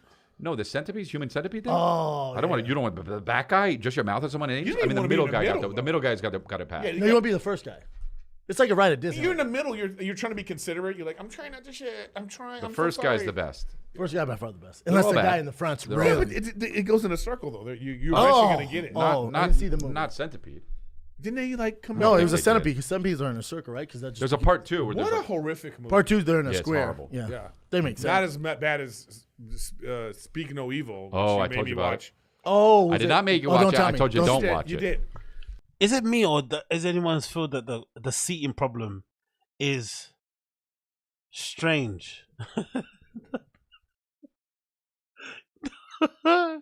No way, Jay. No, he didn't say that. He said duck duck ghost, not duck duck goo. Duck duck go, duck duck goo. I said duck duck goo, like it was that dessert that you eat. He said duck duck ghost. Oh, okay. My eyes, honestly, this is fucking making me want to pull my eyes out from my socket. But is it me or does anyone else think this seating arrangement is a bit disorientating? Because you're looking at it, and every time Brendan turns his head, your eyes are like darting across the screen because you want to like turn to his direction of where he's looking at. Maybe the seating should be better where, or how they, how they lined up on. Maybe Brendan should be like. Maybe that's why Flagrant works, because Flagrant they've got like 4 people. Schultz sits like to the right of the screen, and then the other co-hosts are on the left, but there's a bit of distance, so they kind of all just like that, even. I don't know. Does that make sense? It's just a bit hard to get my head. Like, I don't know. It's just difficult. Maybe it's just me and I'm blind. I don't know. See, there's me, Chris, and Maybe Eric. watch it. Ugh. That could be us, guys. So you just If you guys quit playing grab ass. that's Human Centipede. Oh my god! Did you see it? I haven't seen it. You watched it? Yep. What's wrong with you? But that's like a weird. Everything. Why is it always on that one for you? I know. It's always on that one. It should just be. It's never that. I'm always get the bullshit one. What, The gink gink is the actual green one. It's actually the best one. Look. They're joking, having a joke and playing around. And Brendan, because he can't joke and, add to the banter, he goes back to the point of the human centipede again. I bet you. Watch. Hey, Nick, you remember that? Oh my God, who was that? Do you remember that one? It was a viral video on Instagram. The 2 girls, 1 cup. I never watched it. I can't watch it. It has to do with poop. I can't do it. I never watched I will it. throw up I all couldn't over the watch place. it. I just can't do it. But anyway, my thing is like dogs. Are you willing to text it? Can we look at it? Oh, let's see. She has to I'm not even screenshot gonna it, look right? at mine, but I know it's fucking I can't look at watches. Cars. Yeah, shoes. cars. I mean, He didn't tell us to. He didn't say for you to tell us. He told you to show it. some hot chicks. It is. Probably some cute Mostly animals. watches, Is it, honestly. yeah. Well, I like don't looking at know. watches. This looks too weird. It does change immediately. If you start Googling fucking broccoli and shit. Yeah. It's just broccoli all day. Yeah, it goes real quick. $14.99 organic broccoli. Like, son of a bitch. So you guys want to play next week? I want to play no weeks. Yeah. I have Westies, Andrew Tate, and MMA, and some skanks. Andrew Tate. I could have guessed Knicks. A lot of whores, MMA. Westies though, you didn't. I love Westies. Oh, What, cute. Westies? A Yeah, dog. mine's dogs and booties. What's a Westie? It's like animals? It's like a dog that. I got a Cane Corso for security. Oh, it's like those midget dogs. You love Westies? Oh yeah, I had a Westie from Look at 5 to that 19. Cody, he was my homie. And what happened to him? Passed away? No, he's still living. He moved out. Oh, because you broke up with your girl. No, that was Chewy. He was a Yorkie. Jesus and Christ, I also tough to miss keep him. up. He fucking grew up, went to Airdrop. college? Went to dog college? Studying abroad. Airdrop, Nick. Oh, damn. Oh, They're wow. going to do it. Listen, I have no shame. I would Okay. do it. Mine's cars, some big booties, a lot of shoes, probably some fight news, Yeah. probably some raw meat or I some have random like shit. electric cars. Oh, gay. And like dogs. 'Cause Electric I was cars. thinking about getting a dog, you know, so I look it up. And so it's like a lot of fun Yeah. dog stuff. And then, like, you know, big ass titties. You know what I mean? Just because. Oh, wait, because you're a dude. Yeah. Oh, wait. Isn't it funny that everyone else admitted that they have some girl on there? Chris kind of said in a roundabout way, some girls, but he had like that guilty face on his, you know, and then Eric's already admitted he's got some big booty hoes. Brendan has admitted nothing. He's trying to avoid it, you know, as much as he can. He's not said one thing that he admitted that he's got on there. Zero. Because we like big Also, tits. also, my, you know, it's like I'm always on my wife's page too. She's very beautiful, so if I'm clicking her Got it. things, Yeah. the algorithm's gonna Suggest be some like, big tits. yeah, it's gonna. What do you want me to suggest do? Like Oh, beautiful you women. like fucking chicks. Here you go. All right, what we got? Oh, those big what the fuck? Look at that one on the upper left. What is that? What I even don't know. is It's that? some weird. big It's always like jugs. weird stuff. See, it's You got a weird, like, Dogs, Bronco. pizza crust. Ari Shafir. Yeah. Tom Our Brady. thing, Oh, you yeah. got a pit bull. There's Tom Brady, and then there's a couple Gandalf. of like, yeah. You know? Notice how Brendan didn't repeat Ari Shafir's name. And you got a Well, just some meme. dude It's pretty fucking- well rounded. Also, no coincidence that Ari didn't make a stop at firing a kid to promote his special Jew, eh? No surprise there. Just an And alpha it says, bottom. and it says written like Eric Griffin. Montez. Those are my tattoos. Yeah. Yeah, bro. I got a Cane Corso, and the guy was like, Oh, this show is brutal, man. This show is brutal. They don't like each other at all. What the hell is this? He's going back to that King Corso thing again. Because obviously he does this a lot. Whenever someone doesn't listen or doesn't grab onto his point, he just doubles down and repeats it again because, you know, so important. "Hey, you want the South?" Oh, yeah, you did. You got it. Yeah, he's like, "You want the South African Bordeaux or something like that?" I'm like, "Well, let me see it, bro." Stock was 250 pounds. What? Minimum 250 pounds. She got I know, shoulders. but it's like, And then I go, "Oh, they damn." trained already? Well, I go, A dog's that. Anyway, he's lying. "Oh, damn. Is that dog good with kids?" He goes, No. I don't recommend this for you. He goes, Then why you he goes, "These are outdoor dogs. They're just for security." He's like, I said, and he told me some of the celebrities that bought them. He's like, and I go, "But they have kids. They bring them in the house." He goes, No. Yeah, it has a full-time trainer. He's like, "You're basically buying 2 mountain lions." I was like, "Oh, I don't want What are that they right called? now." Oh, wow. South African, like Bordeaux or some shit. that's not it. 250 pounds. You got a, yeah, that's crazy. So you got this Cane Corso. Cane Corso, and then What does a King Corso look like? I've never. it's a big dog. So Looks like a and panther. they're good with kids, and then Good with kids. and it's very good for protection. Yes. They just bark. Best of the They'll bark. best. That's Are cool. pit bulls good with kids too, though? Yeah. I don't had know. a pit bull forever. I grew up with pit Yeah, bulls. pit bulls are. Oh my god! That's me. imagine. Are you kidding me? That's not real, is it? Yeah, that can't be real. Can't be No, real. they're not that big. Big They're, ass they're, head. they're around 150. I used to like some of looking them at those 170. biggest dogs in the world. so big. And they'll be like, you know, some just. You just at a certain point. Just get a line. When is your dog like running the house? Like how big? You can't let him. Well, you can't let You him. gotta- you yeah. gotta- you So gotta- how big is yours now? It's a puppy still. He's a puppy now, but his dad's 160 You gotta pounds. show him what's up. You gotta piss on him sometimes. Oh, I do. When he His, does his stuff, you dad's gotta 160 pounds. Oh wow. Mom's 150. Yeah, but this is hard to get. I need some scale. 230 pounds. That dog. Yeah, it's Holy ridiculous. fucking shit. And- Dog's big as Burt Kreischer. That's Well, you know that's what Bert And wears has. as many That- clothes. you know that's what Bert has is a bull mastiff. He has Oh, 2 really? of them. Wow. That's hilarious. Because I hit up Bert for a dog, Yeah. and he recommended a bull mastiff, and then I Yeah, decided but to how do King Corso. you? But how do you freaking? Like how much is it to feed this dog? Yeah, you got to get him like. What is it eating? It's not eating. You just buy those steaks from Costco. Was this you with the new dog? I don't want anybody insulting me anymore for my streams and saying mine is not entertaining. I know I'm not flipping, I'm not HBO out here, but if motherfuckers are legitimately watching this shit and saying this is entertaining, you're lying. You are an absolute liar if you're legitimately saying it's entertaining, because this is horrendous. Number one, they don't like each other. Number two, this is boring as fuck. And number three, I don't know what's going on here. Like, what are we doing here? Like, what the hell is this, bro? God almighty. And they're only, how many episodes in are they into the show? I don't know, like into the golden hour, this format. It feels like 4 or 3. And it feels like they're already bored of each other.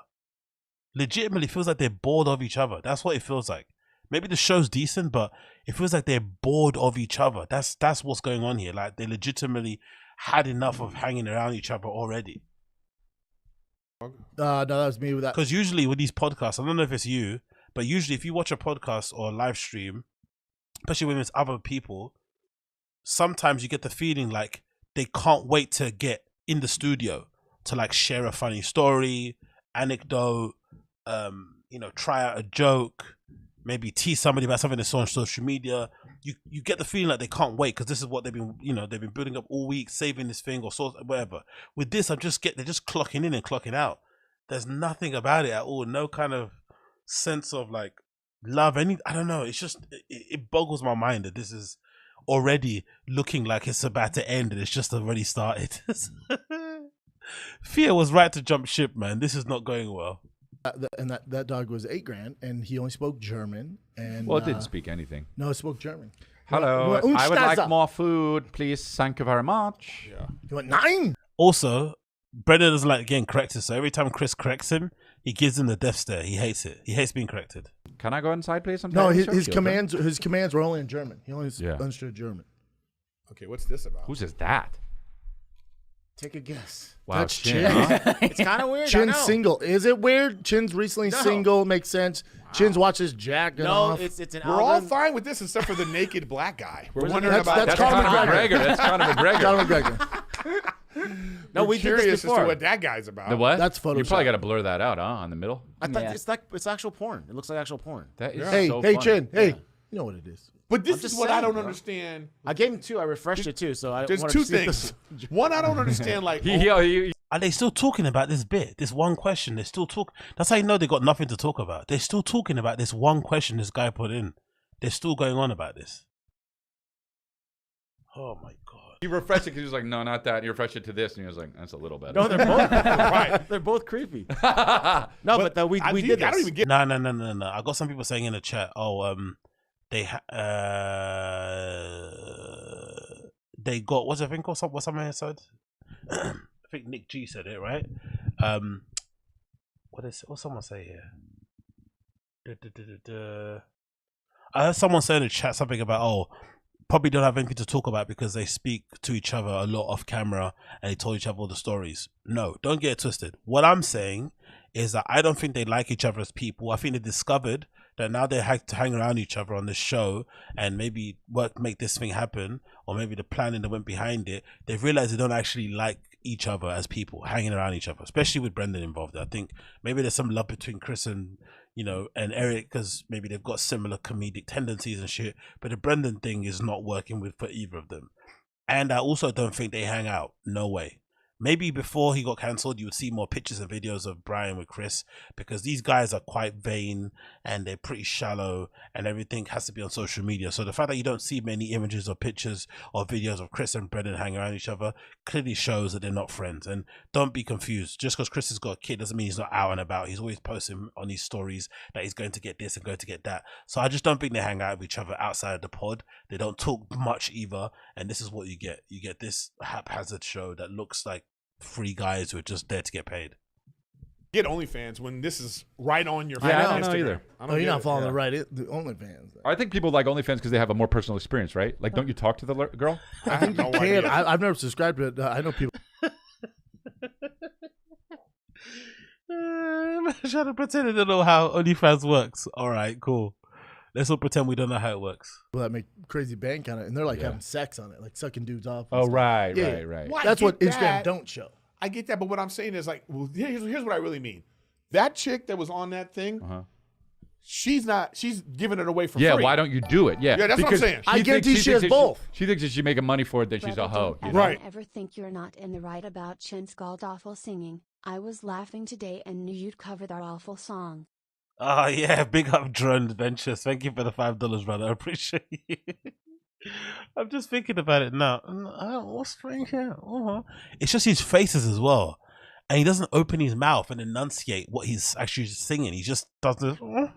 It's like, shut up, man. But yeah, I'm still a big fan of Chin regardless. I think Chin is underappreciated legend.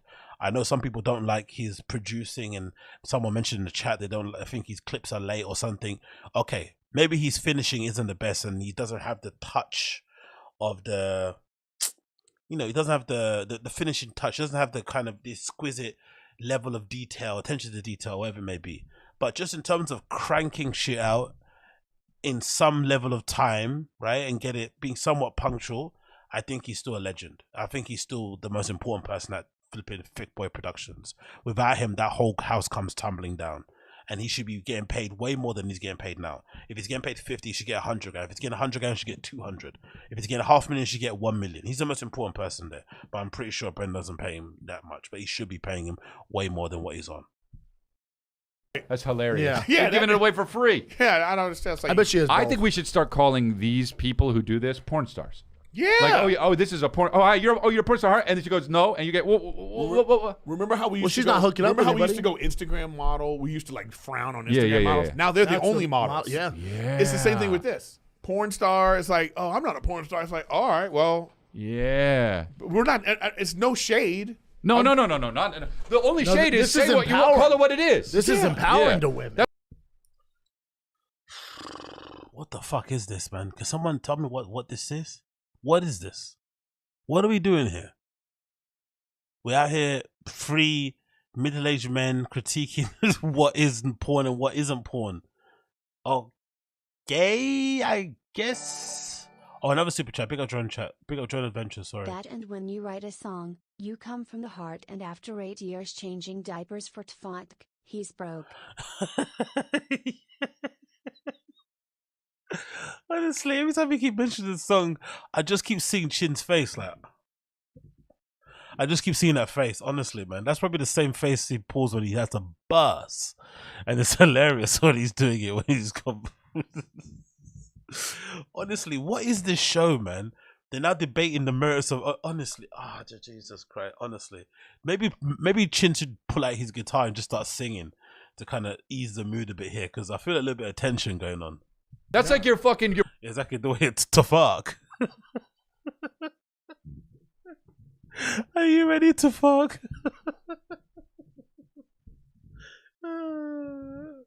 Chairs to fuck. Look. The pronunciation game where Brendan's the best, man. Lug Thomas, not even Luke. Lug Thomas. How can you see Luke and see Lug? See Luke and pronounce it Lug. See cheers and pronounce it chairs. See Scorpio and pronounce it Scorpion.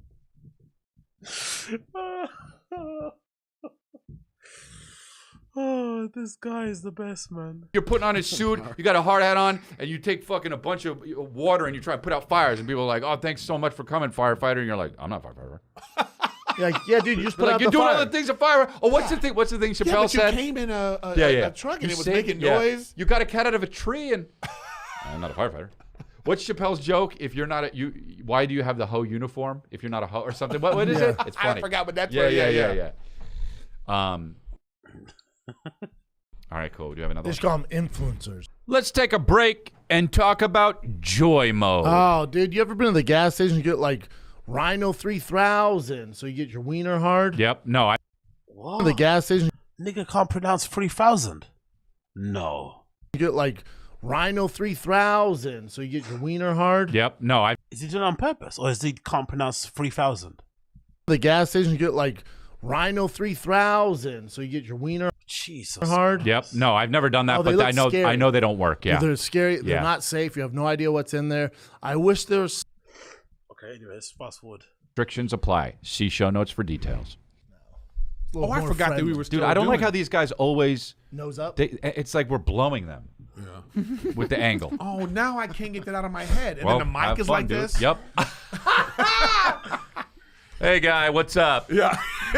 Tell us what you have to say. Yeah, yeah. All right, what's up? Doesn't make any sense what it sounds. What's up, fellas? Sammy J here. Congrats on the rebrand, the golden hour. Yes, it does look like Windows 95 is behind me. I am aware of that. Shirt matches the sky. We out here. It's nice. It's Orange County. You gotta love it. Love Orange County. We're doing podium. Why are all the callers of this show like 10 times funnier than Brendan? Specifically Brendan. This guy, the one beforehand, they've all got way more jokes in a 20-second clip than Brendan has in his entire life. It's pretty embarrassing, isn't it? Today, 3 obscure sports. I need you to rank them. I'm talking bowling, bocce ball, and darts. Now, I played darts when I would usually be hammered in a dive bar. Bocce ball, I saw at my grandparents' retirement home. Didn't really understand it. Bowling, your boy's throwing it straight. What you got? What's bocce ball? It's like it's basically like horseshoes, but with balls. You throw a ball and you then you knock try to them get out? another ball next to. Well, that's definitely last, right? Because that's stupid. And then what was the last one? Darts and bowling. Well, I'll tell you what. You know what's crazy? Bowling you number only one. See this. We all travel. So you're in the United States. You look at ESPN. It's always the major sports. We're all big dogs out here, right? We were out on the road, right? Getting our dicks sucked by bartenders, you know? We were doing the thing, right? Yeah, what's good service at PayPal? Well, go on. Then you go to Canada. Yeah. And Hockey all the day. sports. No, it'll be like they'll have darts, curling. Yeah. The Olympics aren't even going on. Yep. And they're showing all this nonsense. Dude, I was in Savannah, Georgia, all right, doing a show. After the show, went to my hotel room with my buddy David Sullivan, you know David, and turned on TV. And on the TV was the Pogo Championship, the Pogo Stick Championships. ESPN was covering the Pogo Stick Championships. They were bouncing off of boxes. It was late at night. It had to be late at night. I mean, it was like 9. All right. Flipping. No. Hold on. Let me finish the story. So they're doing flips. Oh, there he goes. These dudes look like just regular dudes. Yes. Like dudes you'd see at Costco. Who made it on like, ESPN. Not fit, just some guy that looked like he just updated his cell phone plan and was like, oh, cool, I'll try. Like just some dude. And he's doing all this shit. And then it goes, you know how the graphics go before the commercial? Yeah. And it goes, ESPN 8. Do you know there's 8? ESPN Ocho. 8. Yeah. I thought there were 2. ESPN 8, dude. And it's the Pogo Stick Championships. Someone They stole need some some content. They table. cut to the stands. I'm not kidding you. There were 8 people in the stands, too. It was so funny, bro. You know they put on the cornhole championships too. That's where you eat somebody's asshole? Yes. There he goes. Here we go live. Here we go. Here you go, fucking Phil. Here He's we go. really in there. La, la, la, la. Yeah. Yeah, but what's the like? How do they? Oh, we farted. But do they come out like to music and everything? Yeah. Walk outside. Stop, drop, shut up, down, open up, shut. Whoa, oh, that's a rough rider's road. Stop. And they're just warming up. They're just Yeah. Holy shit. I don't know. I That don't. one's easy. It's bowling, darts. Yeah, let's just ruin the bits, innit? And just go start being serious. This guy, man. Whenever he can't riff on something, can't just repeat the jokes, he just goes back to talking serious because he can't joke around. It's hilarious, and he does this all the time on the show. It's classic. Bocce ball, where the hell it is. I think I'd take darts over bowling. I would take No. I would take bocce ball first because bocce ball is the least Athletic. You don't have to have darts is all focus, and bowling is out of the 3 of them the most athletic. So I would just do bocce ball and marry the 2. Bowling's definitely more technique. But bowling is just it's too loud and shit, and it's like you're like what? Oh yeah, oh, and then the stupid graphics of like the weird ass Salvador Dali It's like dream you got shit. turkey. Yeah. I just give me bocce ball, get the ball, throw it. Now it's your turn. I don't want to have to fucking. Yeah, but bowling is also it's like You stick your face so dirty. I guess these are the unathletic grew sports. up bowling. We I should look guess. at the pogo stick. Well, go ahead. It's the unathletic sports because I love like I used to watch like you come on ESPN to be the bowling championships, and I see the person, and it's one of those sports where you go, oh yeah, anybody can do this, huh? Well, if you practice, yeah. Right. I mean, It's one of those- it's a maybe skill. I They're mean, good. It's a skill Yeah. sport, but it's the same thing You with don't think darts. there's talent? No, that's the talent. It's a skill you have to kinda like master. golf. But is that the talent is then just being focused and trying to master this skill? Because it's not. There's a difference between a skill and a talent. And you can become very skillful. Your talent, yes. You know, go to GROCERIES.com. You come to see my show. I obviously have talent, but I also fucking, you know what I mean? Yeah, I've skill. done 10,000 reps. Yes. Whatever. That's not.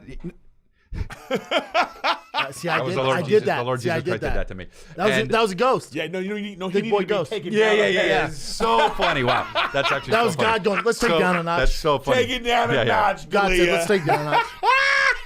Maybe those accusations will take it down a notch a bit, innit? Maybe that. But you don't want to joke about that, do you? Wow, how funny. So, what we This talking is about? Chris. Yeah, so I sell a lot of tickets.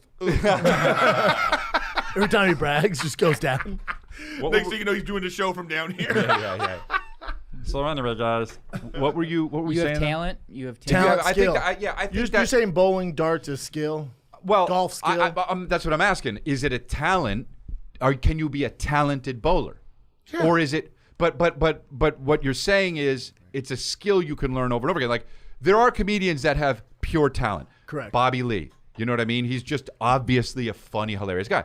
You also have to. He has to have the skill to do stand up. You know, it's like I think I have talent, but like I wasn't funny when I first go on stage. But there's some people who are really funny, but you put them on stage, they're not funny. Well, but I love when he starts talking about who's funny and what's not funny. It's always the best version of Brendan, isn't it? Always the best version. Lack of self-awareness. I think someone's mentioned in the comments before. The lack of self-awareness is. Then that's No, where but talent you can is. develop a skill. I think you're talking about like the like the skill of being a great stand-up, like a joke writer. Somebody is Right. like, then there's somebody who's just got raw. They're yeah, funny. Yes. of course. Eddie Murphy's fucking hilarious. He's a raw Yeah. maybe think Eddie Murphy, but he's just fucking hilarious, right? So Yeah, but Yeah. the thing about bowling is it seems to be that you're either great at it or you're not good enough. You know, because it's like, you know, no, Nick, I still want to get to the thing. it's like when you're talking about basketball, there could be there's a final score. So you might have a team that's like, oh, they scored 150 Yeah. points. But with bowling, you can only do 300. That's it. It's a perfect game. Right. So Well, that's the cap. Here's something that you need both: talent and skill. The Pogo Stick Championship. Look at this shit. It's more athletic than all Bad the time for things you Chin to take mentioned. a piss. Look at this shit. You're right. You have to have talent and skill for this. But these are also guys who weren't talented enough to like ride motorbikes. Or this right? is their dream. I mean, this is awesome. Hey, What? You're not talented to ride a motorbike, that's why you do pogo sticks. What? Okay, I don't know. I don't know. No, this is very There's no way difficult. But this is way better. This is way better than what they were doing in the Oh, championship. by the Tom Segura was there? way. Dalton, the guy's name is Dalton. Of course it is. That's hilarious. Allows me to express Look at the this part of myself, kid! the intersection of like Oh, being a that- sad, that looks like clear, you if you and like about all had this your energy face that smashed in. comes together. Like, That's I have unbelievable. That's skill, yeah. No, this is talent. It's different, Me, man. The pogo stick. Now it's just one single entity. This is I'm gonna athletic. be lightning. Honestly, today. you could really fuck yourself up. Of course. What is this show, man? He'll mess up in his first Think and of all second the run, but practicing. He never will mess up his third run. As much as I nicest kid you'll ever meet. You can tell he has so much joy. Russ House is one of Is just there the money best in people it? you ever Not meet. that it matters if you love Yeah, doing there's always good. Oh, what is this show? Honestly, I don't want to hear a single comment about what I do ever again. It's boring. You just talk about the clips that are already up online. Say something funny or don't give me none of that nonsense, right? These motherfuckers are sitting here getting paid to do this shit, and you want to give me stick? I'm not even trying to claim I'm a professional. I'm just a guy. But this is the content that you think is entertaining. Oh my god, man! This is mind-numbingly boring and redacted. Like, what the fuck is this? Money and sponsorship. He's is flying kind of private there. It's just not a lot. His pet dinosaur. You just miss and you fuck your ankle up forever, huh? Yeah. Oh, this guy was in the I'm trying thing, to pogo Danger the Russ. fastest His name is mile. Russ, Right now, the world and he calls record himself is Danger Russ. Oh, there's 4 years, races? no He's one the has touched fastest it. mile? Oh, I didn't know there were races. People Holy just come shit. up That's with so bitch. Kangaroos are like, say what? I've never seen something more 7 bitch than minutes, that. 40 seconds, so I beat it by like... Yeah, obviously, play a video clip, have no one wear headphones, and all talk over each other, right? That makes for a great show, right? Right? Yeah. Let's do that. Let's just all talk over each other. And the fact that we hate each other also is not going to help, because we're clearly trying to one-up each other because we don't like each other as people. and then obviously took over the video that's also playing that the volume hasn't been lowered. Yeah. Like a pretty good margin. I'm not worried at all. Russ ain't got it. Like that guy does not look like he I should think be he's an a athlete. little You know? too confident. Hey, you know what? One thing you don't see in these videos? Good, but Chicks. Oh. I'm confident. Chicks. Their titties would be bouncing. No, they're there. Well, no, there's no pogo groupies. Oh, you're Yes, saying there are. groupie wise, yeah. Yeah, there's no chicks there. It's all are. dudes. This guy was fire. how Because much you know, fucking- bowling, you're supposed to be super respectful. He would talk shit. Watch this. He's the John McEnroe of bowling. Oh, dude, he's look at him. Watch him. Look at him. Wow, so Look at bitch, dude. Are you kidding me? That's right. Who do you think you are? I am. Who do you think you are? I am. Oh, this is Jake Paul. Yeah, we heard what he said. Why does he just repeat this stuff? Like, we heard what he said. We heard. 15 years. If he decides to go bowling. Who do you No, think you I are? think the I am. guy's smart. Who do you think you are? I am. Is What? the most one time, dude. Wait, hold on. One time. Oh, that was brutal. You think you are? I am. You know Chris Mako? Dude, we were in high school. I was actually in college. I came back to La Cañada and we were eating. And oh no, you know what? He was in college. So I'm like 3 years older than him. We were all in get to the college. point, huh? And Yeah. he saw we were at the sushi place, and he saw this girl that was in the grade below him that he hadn't seen in a while that was in college as well. So he had been in college for years. I've been in college doesn't matter, but I was older. And so he was like, "Well, I should talk to her," you know. He was older. He's always older. He's always older, isn't it? Whenever he involves girls, he's always older. Always. I was like, yeah, you should, you know, like you're the big dude, you know, coming back from college, and she just got out of her first year of college, whatever the fuck, go say hi. And he was like, all right, cool. What do I say? I was like, I don't know. And he goes over there and he walks up to her and he says, hey, do you know who I am right now? He panicked. Yeah, that's a panic move. Bro. Do you know who I am right he now? came Was back, she told like, me, what? we laughed so hard. You know Was who she I like am this? right now? What? He said, do you know who I am right now? She probably grabbed her purse and was She's like, huh? Yeah. Who do you think you are? I am. Yeah. So funny. It's tough, isn't it? Sharing college jokes or high school jokes is like sharing. No, it's basically the version of showing your friends holiday pictures, especially if a vacation they haven't been. Oh, look, this is me in Macau. This is me in Botswana. This is me in Hungary. This is me in Corsica. This is me in Croatia. If your friends haven't been there, showing them an album on your phone of images is a waste of time. It bores people quickly. Maybe after the second picture, they're immediately bored. They're immediately thinking already about their lunch or about going for a shit, about calling their mum. They don't care. So when you share stories of high school, you have to just wrap them up quickly. You can't be thinking people get your humor in high school. You're dead. I think Chris realized it after he said the story.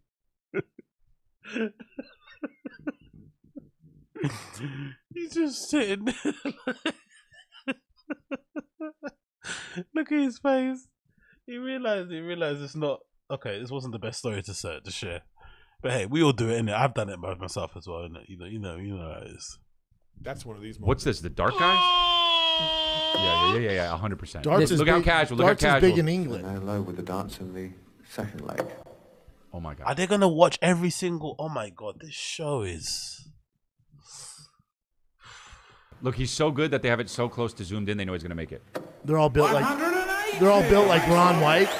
Yeah, my question is this from 1972? Keep watching. This is the first time someone ever finished with 9 straight triple 20s. Gangster. The announcer, I've never Lost seen his this, mind? but the announcer is about to go fucking. He's about to go Okay, so turn it lower. berserk, man. Maybe turn it lower.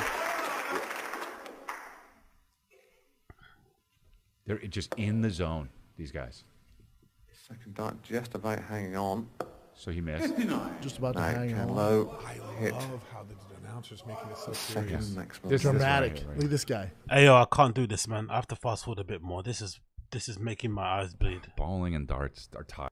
Anyway, what's the bit I need? It's a bit where they talk about Alex Jones. Anyway, I just need that bit. Let me see if I can find the transcripts because this is really making my eyes bleed already. Oh, there's no transcripts here. Oh man, annoying. There's a bit where they talk about flipping Alex Jones. Where is For it? last. It's like couple bowling. But I'd rather just hang out with my friends. Yeah. I'm Captain No Fun. I don't like games. I know it sucks. Kristen always wants to play not Yahtzee. What's the one? Yeah, Yahtzee. You with don't her have family. game night? No. I got real as shit night. Every night is real as shit, dude. I don't play no games. Oh my God. Yo, look at me, man. I'm real as fuck. Yeah, Authentic Street and Real Avenue. Street. That's where I grew up. You need. You ever play no Monopoly? Monopoly? Baltic? Yeah. You're like, oh, you landed on Authentic Street. It's gonna be $200 in rent. You need to play Monopoly and stuff, man. I played it when I was a kid. Nice. Oh yeah. Oh, I thought you were saying you're bringing golden You got eye. cauliflower here, huh? It's always blocking all the. You know what it does? It blocks the sounds. That sucks, right? He said golden Brandy! hour. Brandy! He's calling for you. You know that, right? Can you? man. Can you feel the Dahmer energy headed your way Dude, in can these we glasses? get through?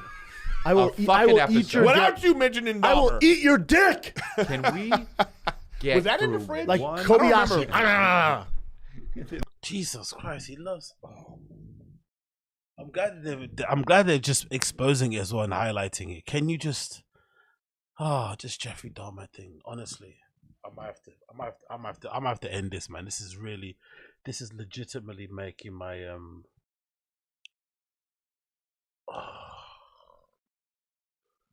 it's legitimately hurting my head. I should have just saved the clip that I wanted to play on here, because this is driving me insane. I just want to get to the bit where it gets awkward, properly awkward.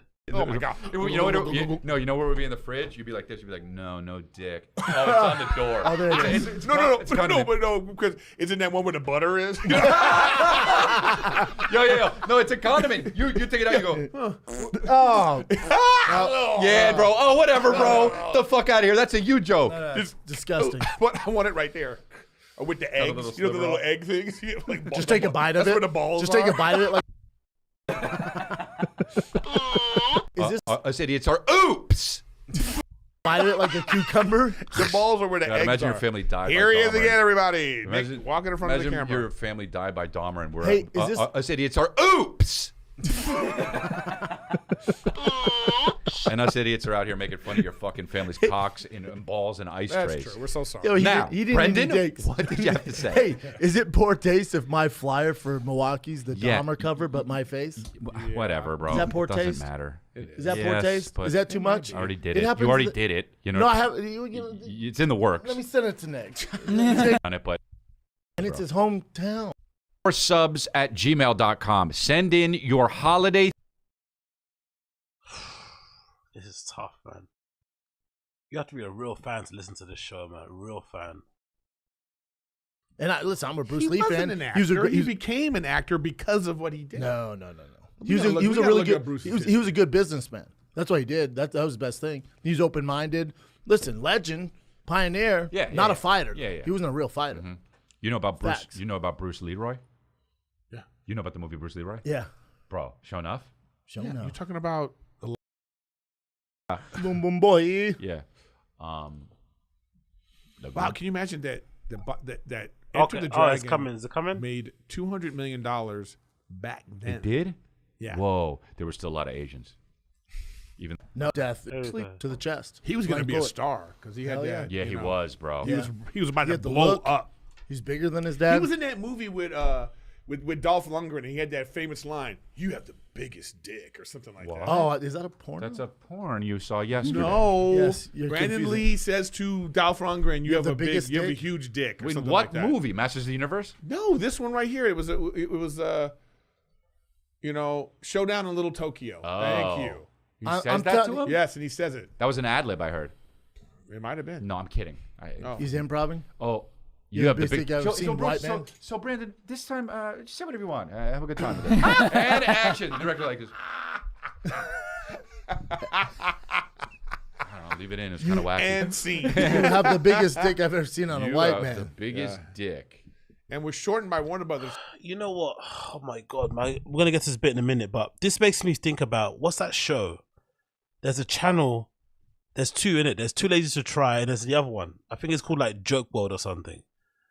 I'm happy those guys exist because I couldn't do this. I couldn't watch this content and make content around it. I either have to wait for someone else to upload the clips, or someone mentions it on a sub and then I might look for it. But to sit and watch this and fish for the stuff and make videos of it, like, it legitimately would drive me insane. I can't do it. I literally can't do it. This is brutal. All those guys that do it, Too Lazy to Try, Joke World, you guys do an amazing job, and I'm happy you guys exist, because without you guys, I legitimately would have given up this stuff ages ago. I swear to God, I can't. I legitimately cannot do it, even for laughs. It's excruciating. Like, it's an insult to my intelligence or to my life. I don't know what it is. And this is weird because I was a fan too to begin with. I used to like the Friday the Kid, and now I've gone the complete opposite direction where I can't stand watching this for long. It's insane. So, Too Lazy to Try, Joke World, you guys keep doing what you're doing. Everybody else connected with that world, do what you're doing. Just Fury, even you included too, because you actually sit and watch the shows. You go through fucking court documents and shit. I can't do it. You guys are amazing. Honestly, you guys are amazing to me, because without you guys, we couldn't put, like, who else is watching this stuff? Who else? So the fact that you guys do it and prepare it for us to talk about, I thank you. I thank you. So you have the biggest dick I've ever seen on a man. They took out White Man. On a white man. Yeah, look up Bruce Lee's death. Look it up on your own time, but it is shady as really. Yeah. Well, we're gonna look that up later. Can't wait. Conspiracy. Wow, Circle you're getting better at of singing, bro. life. You're practicing. Eric's practicing behind closed doors, dude. This is bullshit. What else you got, Nick? Hey, Nick, you're with me on Bruce Lee's death, right? I've actually haven't heard it, and I I haven't watched heard about it at all. The last flight I was on. Look at BGL in the background on his phone, deleting all the negative comments.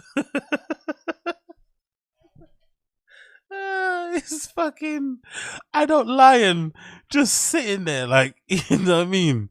You go from being somebody that's trying to make your way out there in Hollywood to suddenly being a social media manager for fucking Brendan Schaub, man. That's real.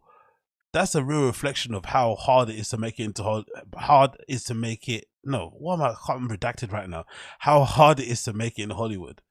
Either you end up in a coffee shop somewhere, or a pizza shop, or a restaurant, or a bar, or you end up sifting through comments and deleting any dissenting voices when it comes to your boss.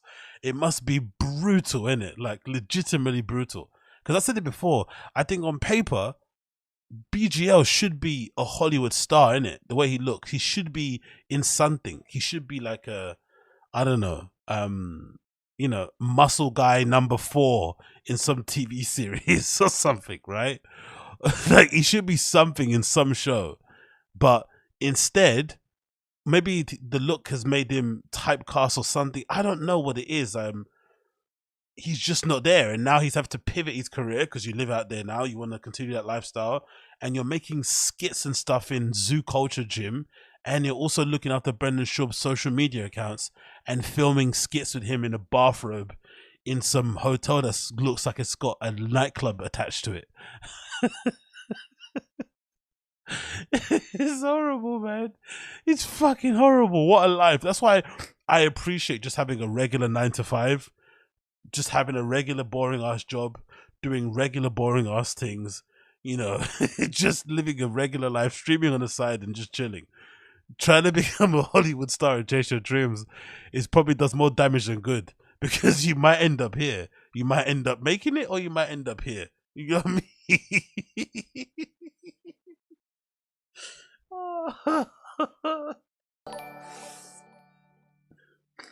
Big up the super chat. Danger Derek, big up Danger you. the Sis labeled him Big Gay Lion. Yeah. No, I don't think it was Vengeance Assist. It was that's the Fire and the Kid subreddit. I don't think they're the ones that called him BGL first. I'm pretty sure it was the subreddit that called him BGL. So yeah, all praise be to the Fire and the Kid subreddit. They're the one that deemed him to be BGL, and now he's more affectionately known to be Marg, because Brendan can't pronounce Mark, and he calls him Marg, which is more similar to Marge from flipping The Simpsons, which is hilarious. You know what I mean? Can't pronounce Luke, he says Lug, and he can't pronounce Mark, so he says Marg. Oh, bloody hell, man. What a life. I watched the 30 for 30 on his life, but there's a 30 they for didn't touch 30 on that. Bruce Lee's That's life. ESPN, owned by ABC, owned by Disney. Come on. Was it ESPN, was it What are we doing? ESPN And 9? Mickey Mouse. What are I'm we a doing? sheep. It's I'm a Mickey sheep. Mouse. You're a sheep. You're a fucking sheep, bro. You're Get a on this woke Alex sheep. Jones level. You know what you're doing to use your? You're pushing me, right? Pushing You call over me to the Alex right? Jones. Pushing over to the right?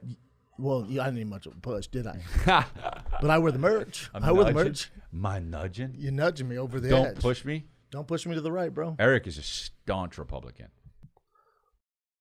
Weird cut, innit? What's that cut all about? And it cut to him doing this weird angry face. Mouse, you're a sheep. You're a fucking sheep, bro. You're Get a on this woke Alex sheep. Jones level. You know what you're doing to use your? You're pushing me, right? Pushing You call over me to the Alex right? Jones. Pushing over to the right? Well, I didn't need much of a push, did I? But I wear the merch. I'm I wear the nudging. merch. My nudging? You're nudging me over the Don't edge. push me. Don't push me to the right, bro. Eric is a staunch Republican. I'm not. Yeah. No, he woke left. You believe in He no woke rights left. for anyone. Woke left. Not even myself. Nope. It's like that Chappelle's sketch. Where What is going on there, do you think, that cut? Was there an argument that happened in between? Did Brendan say something sketchy about conspiracy theories? I also find it funny how he says he's on the right, but he doesn't say anything concerning anything, in terms of right-wing talking points. He kind of keeps himself on the, on the straight and narrow with that one. But then he talks about being cancelled, which he obviously has never been, or muted, or whatever it is. Like, I don't know. I find all this stuff disturbing, but that cut was really weird. And the energy is really strange. It shifted. Like something happened in between there. I don't know what exactly. where he's like What's that? the blind Oh, racist. yeah. Actually, why don't we just take a break? I gotta get some water. I'm gonna put some.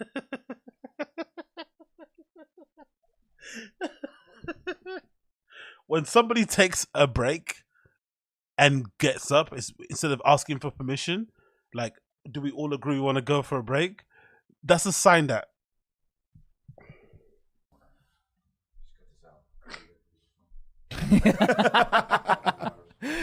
What's up with the ice house? Have you heard about the ice house? Dude, It's I coming was out? at- I was Two. at- oh, fuck. You struck. I was at Halloween Horror Nights. What the hell is going on there? What do you think happened there? I don't really know. I don't know. I'm gonna theorize here and play the guessing game. As I mentioned it before, my prediction before I end it, because I legitimately might throw myself off the nearest bridge. My prediction is that they don't like each other. I've got a theory that they've started this show together, the three of them. Eric has been begging to be a part of this group forever and ever and ever. He's obviously got his reasons to be on there, despite him dogging on and and laughing at Brendan beforehand. Now all of a sudden he's one of Brendan's biggest fans and thinks he's funny or whatnot. I don't know, whatever he thinks it may be. But I don't think he realized what it's like to be with this guy 24/7 or to be on the show with him all the time. And I think he's kind of starting to regret it. Brendan and Chris, clearly, they were trying to be friends. I think Brendan kind of wormed his way into Chris's life post cancellation and tried to force himself to be a closer friend of Chris than what he actually is. He's obviously more closer to a Theo or those guys than I think a Chris, in my personal opinion. Or maybe Chris withdrew from Brendan after the whole cancellation thing. But it's quite evident that the show's not working in terms of common chemistry. Because just look at the views, which doesn't mean much because, I don't get the highest number of views and I don't necessarily care about it myself because I just make the content for me. But if you're these guys and you're doing it professionally and you're paying your bills, you have to be a little bit concerned that you're only, 3 episodes in or 4, and look what's happened already. One show had 206,000, sorry. One show had 154, the next one, and the one just we watched now is already on 102. So even if what I'm saying is redacted and may just be, dipped and flipping drenched in conspiracy and rumor and conjecture and make it up as I go along, clearly even the fans that watch the show have fallen off from the initial premiere. It's fallen off nearly half of views that they get, nearly half already. It's aged. And look at the time. Also, they're not recording as long. Look, this one is 1 hour 11, this one is 1 hour 10, and this one is 1 hour 8. They can't wait to get away from each other. Once that show ends, they all jump in their G-Wagons or Rolls Royces or Lamborghinis or pogo sticks and they go away from the studio as far as possible. They don't spend any extra time around each other whatsoever. And for me, this is an evident sign that this show is gonna end pretty soon, in my opinion. Or Trug, exactly. It's gonna end very, very soon, or someone's gonna leave. 100%. You're gonna see a flyer with maybe just Brendan and Eric, because Eric clearly, you know, is gonna do what needs to be done to keep the bills paid. I think when Chris gets back on his feet properly, he's not gonna put himself through this anymore because he's already over it. But this show is not gonna last, man. These guys are not friends. I don't believe it. They can say as much as they want to say and try and lie, but they don't come across very warm to each other. They always talk over each other. Brendan's clearly struggling to keep up with either of them, and it's just a bit of a shit show, really. So this show's already in the pan and going to fucking shit before it even started, which is absolutely hilarious considering everything that's occurred. But God almighty, man. Alright, I'm already 2 hours in. I said I wasn't going to go so long, and I obviously did go over because I always flipping love the sound of my own voice. But yeah, that was fun. Lies. That wasn't fun. That was excruciating, and I hated every single minute of it. But I'm here for your entertainment. Honestly, man, that was fucking brutal. What the fuck was that? Did I just watch? Oh my god, man. I used to actually enjoy King and the Sting. That was actually pretty decent. You could actually somewhat have a good time listening and watching that show. But this is horrendous. Oh yeah, by the way, anyone else noticed that Barstool, every time I watch this guy do his show, I suddenly start stammering over my words. Has anybody else seen that Brendan announced that deal he's got with Barstool Sports with what's that thing called? What's that show he's going? Rough and Rowdy. Someone mentioned in my comments for the clip I uploaded about him announcing the show that it's weird that Barstool Sports haven't announced anything about it. Brendan announced something on his social media. I guess it might have come out. No, it came out on the Rough and Rowdy main social media, but it didn't come out on Barstool Sports. Is that something bad? Would you take that as a slight if that was you? Would you be upset if that was you? You signed a deal with Barstool Sports, you know, another company underneath that umbrella, but then they didn't upload it on their thing. Would that be an issue? Or is it a Rough and Rowdy thing? Maybe it is just a Rough and Rowdy thing, isn't it? Maybe it is. I don't know. But that someone did leave a comment about that, which I thought was interesting. I don't think I missed anything, did I? I spoke about the weird cutscene. Oh yeah, let's talk about this. This is probably the last thing. Where is it? Let me see if I can find it. Where's his Twitter?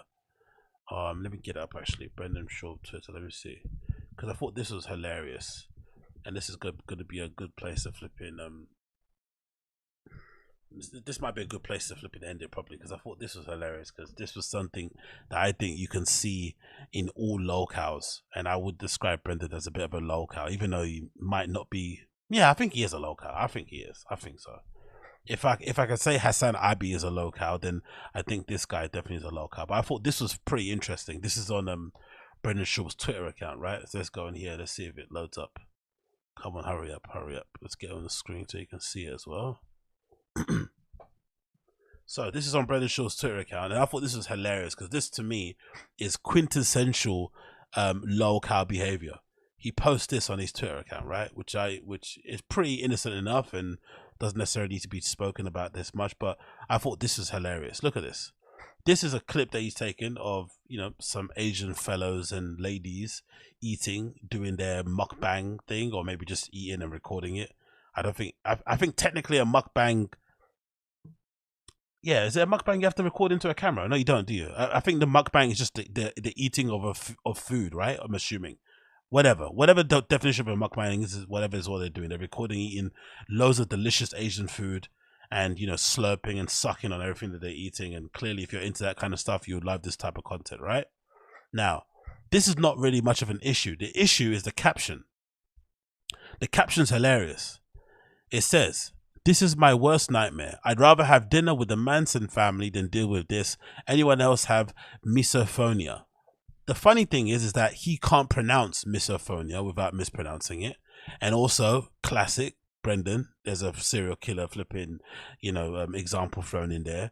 But it's funny that this guy is the one complaining that he doesn't like people eating into the microphone, or he finds it uncomfortable and it's weird, when he's the classic dude that sticks his tongue out when he's grabbing food in his mouth and slurps and sucks on everything. And to me, this is the perfect example of a LOLCOW because he's got no self-awareness. He has no understanding that he does the exact same thing than these people here on this camera that are slurping and sucking and everything. If anything, they're probably eating way better than he does, right? Nothing's dropping, nothing's, you know, no stains everywhere, no unnecessary nonsense, just everything's going in where it needs to be going, no grabbing of the food with the tongue. They're using chopsticks also, which I don't think Brendan can use. It's hilarious that he's saying this, isn't it? Don't you think so? Absolutely flipping hilarious that he doesn't have any ability to ascertain that maybe, you know, criticizing things that you do yourself can maybe open you up to people calling you out on your bullshit. Let's see people mentioned it in the comments, because he does the exact same thing. Look, yeah, see, you see, someone posted it. I'm glad they did. Look at this. Look at this. This entire catalog of him slurping on food.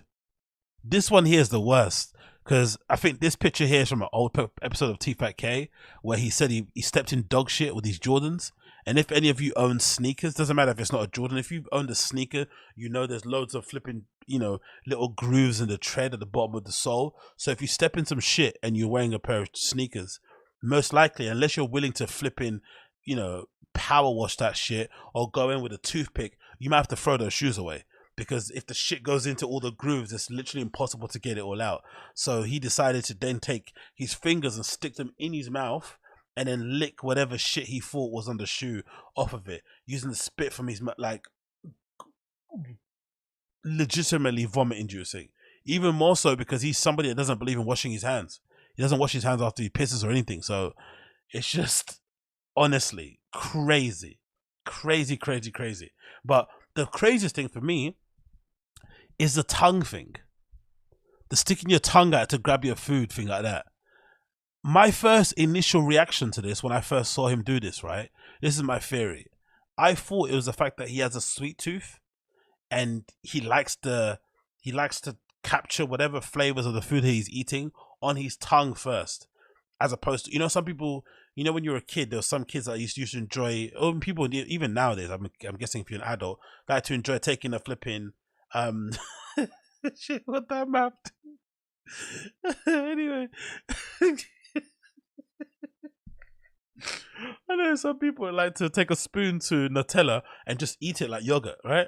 Yeah, eat that Nutella like groceries, and that is because you just like the taste of the flipping Nutella on your tongue. You're not even gonna put it on a device or on a flipping, you know, on some bread or something that you can kind of, you know, then spoon into your mouth. You just want to take it straight to the face. So I used to think maybe he used to tongue food because he wants the taste to go on his tongue first, get that all over the tongue, and then start biting it and chewing it and swallowing it, whatever it may be. But now looking at it, I don't think that was right. I think he just is a weird penchant for sticking his tongue out. And the thing that's worse about it also, over the years, as he's drunk more alcohol, especially whiskey, clearly, and all that shitty food, this is not a tongue that somebody scrapes or brushes. This has not been brushed. Like, that tongue is like covered in gunk. Can you imagine if he scraped it? The amount of stuff that will come off of it, like that would be legitimately like, it would be like a slice of cheddar cheese. The amount of shit that will come off that tongue if he scraped it, it'd be insane, legitimately insane. But it's such an interesting way to eat food, isn't it? To dig deep and to flip and stick your tongue out. Because usually the people that you see eating and digging deep like that, they always say black guys eat like that. Like black people like eat, like you're kind of like afraid someone's going to take your plate away from you. Like you got your head down. And he's kind of got the same thing going on there. But he's not black, clearly. And he didn't grow up in poverty. He has, you know, there was never a threat of someone taking his plate away from him. I don't understand it, man. This is legitimately insane, isn't it? The amount of tongues that get stuck out by it. But again, this is him criticizing the Asian family eating. This is my worst nightmare. I'd rather dinner than the Manson family, and he eats like that. That's what I mean. Honestly, this is LOLCOW level, because he has no self-awareness. How can you not see you do the same thing, if not worse? Addicts. Addicts before and after.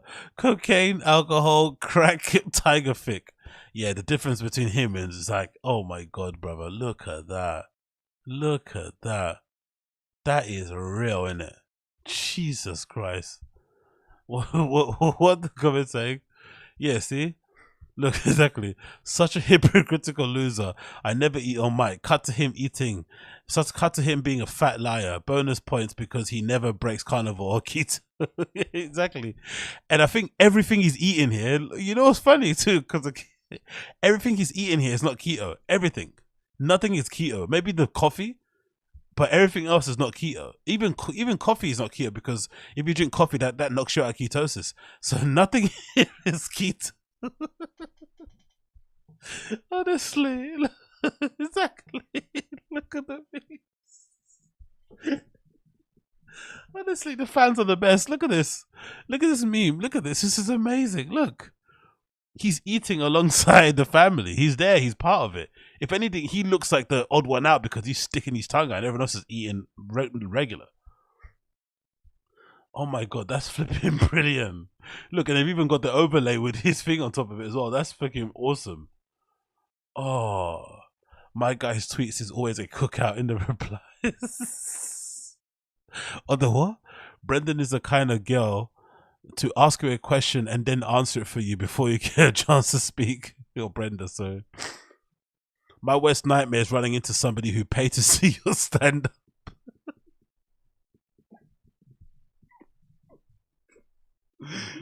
See, the replies are the best. Honestly, you should be following for the replies are the best. Look, save some chicken for the world, please. Okay, cool. The old heartburn gotta be kicking in soon, eating at that place. More fans here. What you talking about? You're worse than them. Exactly. Oh, look, it's a clip. It's a whole clip. Let's see this one. Let's see this whole video. Let's see him actually going against everything that he's speaking about. Come on, let's play. Come on, don't do this to me. Don't not load. Oh my God, man, this is incredible. His shoes might be cute. Sounded voices. Feel like an employee. Yeah. Technically, you're not. Technically, I'm not. I know, but yeah, it's I don't. Oh, someone's added the sound on top of it. Okay, cool. This is not him, but still it's funny. I don't know what you guys do for the change. So I don't know what to tell you, man. And Dana says he doesn't care if we unionize or make an association, but I don't know how much of that is kind of like smoke and mirrors. But it is what it is, man. You can't have change unless everyone's on the same page. And I think to get almost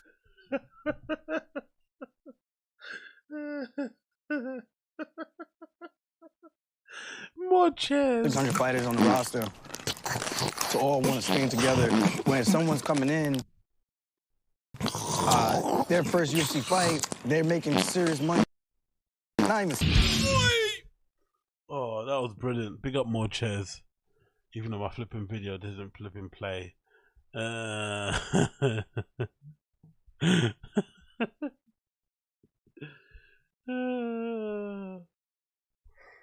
Oh my God. Oh, anyway, I think that's it, man. Oh, look, he does reply, so he does see in the comments. Oh, but yeah, that's it, man. I think.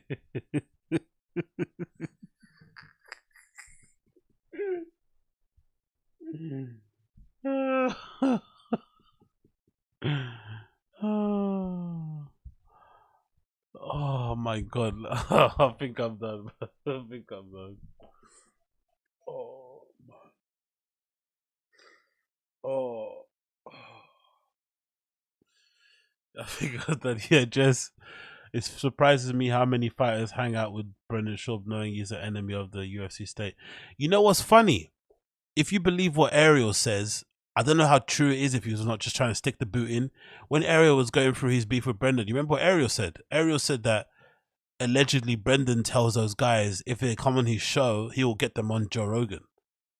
So maybe that's their kind of behind the scene little thing that they do, where they use the Schaub show as a funnel to bring guys onto the MMA hour or the MMA show on JRE. I guess that's the reason why, because that show is pretty. I like the premise of it, the food truck thing, but Brendan's terrible at interviews and it just doesn't work. But he gets everybody, all champions, everybody on that show, everybody that's a current and relevant fighter in the UFC goes on the Food Truck Diary. So clearly he's got either some pull or there's some sort of like back end thing that happens once you go on that show that people don't really, or that we're not privy to because we're not in the industry. Maybe there's something that you get on top of, you know, once you do that show. But yeah, I don't get it personally myself, especially when it comes to the troll comments, because the comments are always awful. Even every time a fighter searches for the or shares a clip, people tell why you're on that show, blah blah blah. It's not the best promo or press, but I guess some fighters, if you're a UFC fighter, let's be honest, and you're making 30 grand to fight another man in a cage, that's not enough money. You need as many eyes as possible on you. So you're just like, I don't care who it is, I'll talk to them if it means they're gonna, you know, maybe get me more followers that might help me get a better contract. So if you're a UFC fighter, I can understand why you're like, you know what, fuck it, let me just go on the show anyway and do my thing, because it's gonna help me in my negotiation with Dana White, probably. I'd imagine so, but anyway, I'm off. This is enough for me. That flipping golden hour fucking killed me. I'm done. I'm dead. I can't do this anymore. I refuse. I'm not going to subject myself to that show again. But I predict this show will not last by the summer. That golden hour show is not happening by the summer. I don't care what anyone says. They don't like each other. They're not friends. It's not happening. But yeah, anyway. Thank you everyone that tuned in today. I do appreciate every single one of you. Everyone in the chat that's been in there. Thank you for hanging out. Big up Nick G. Big up Ev. Big up Uche. Big up Jess. Big up Olut693. Big up Fort Jesus. Who else is here? Big up TW. Drone Adventures, of course. Big up MK. CVI, VOJ, whoever you are. Big up Andy, CVTA. Big up everybody that's in the chat, and if you are still here, please make sure you're liking the stream. That's all I ask of you. Like the mother bloody stream, and of course I'll be back again very soon for another stream over your head top to get you all entertained and whatnot. Thanks again for tuning in again. Bless you all, and I'll see you very, very, very soon. Peace.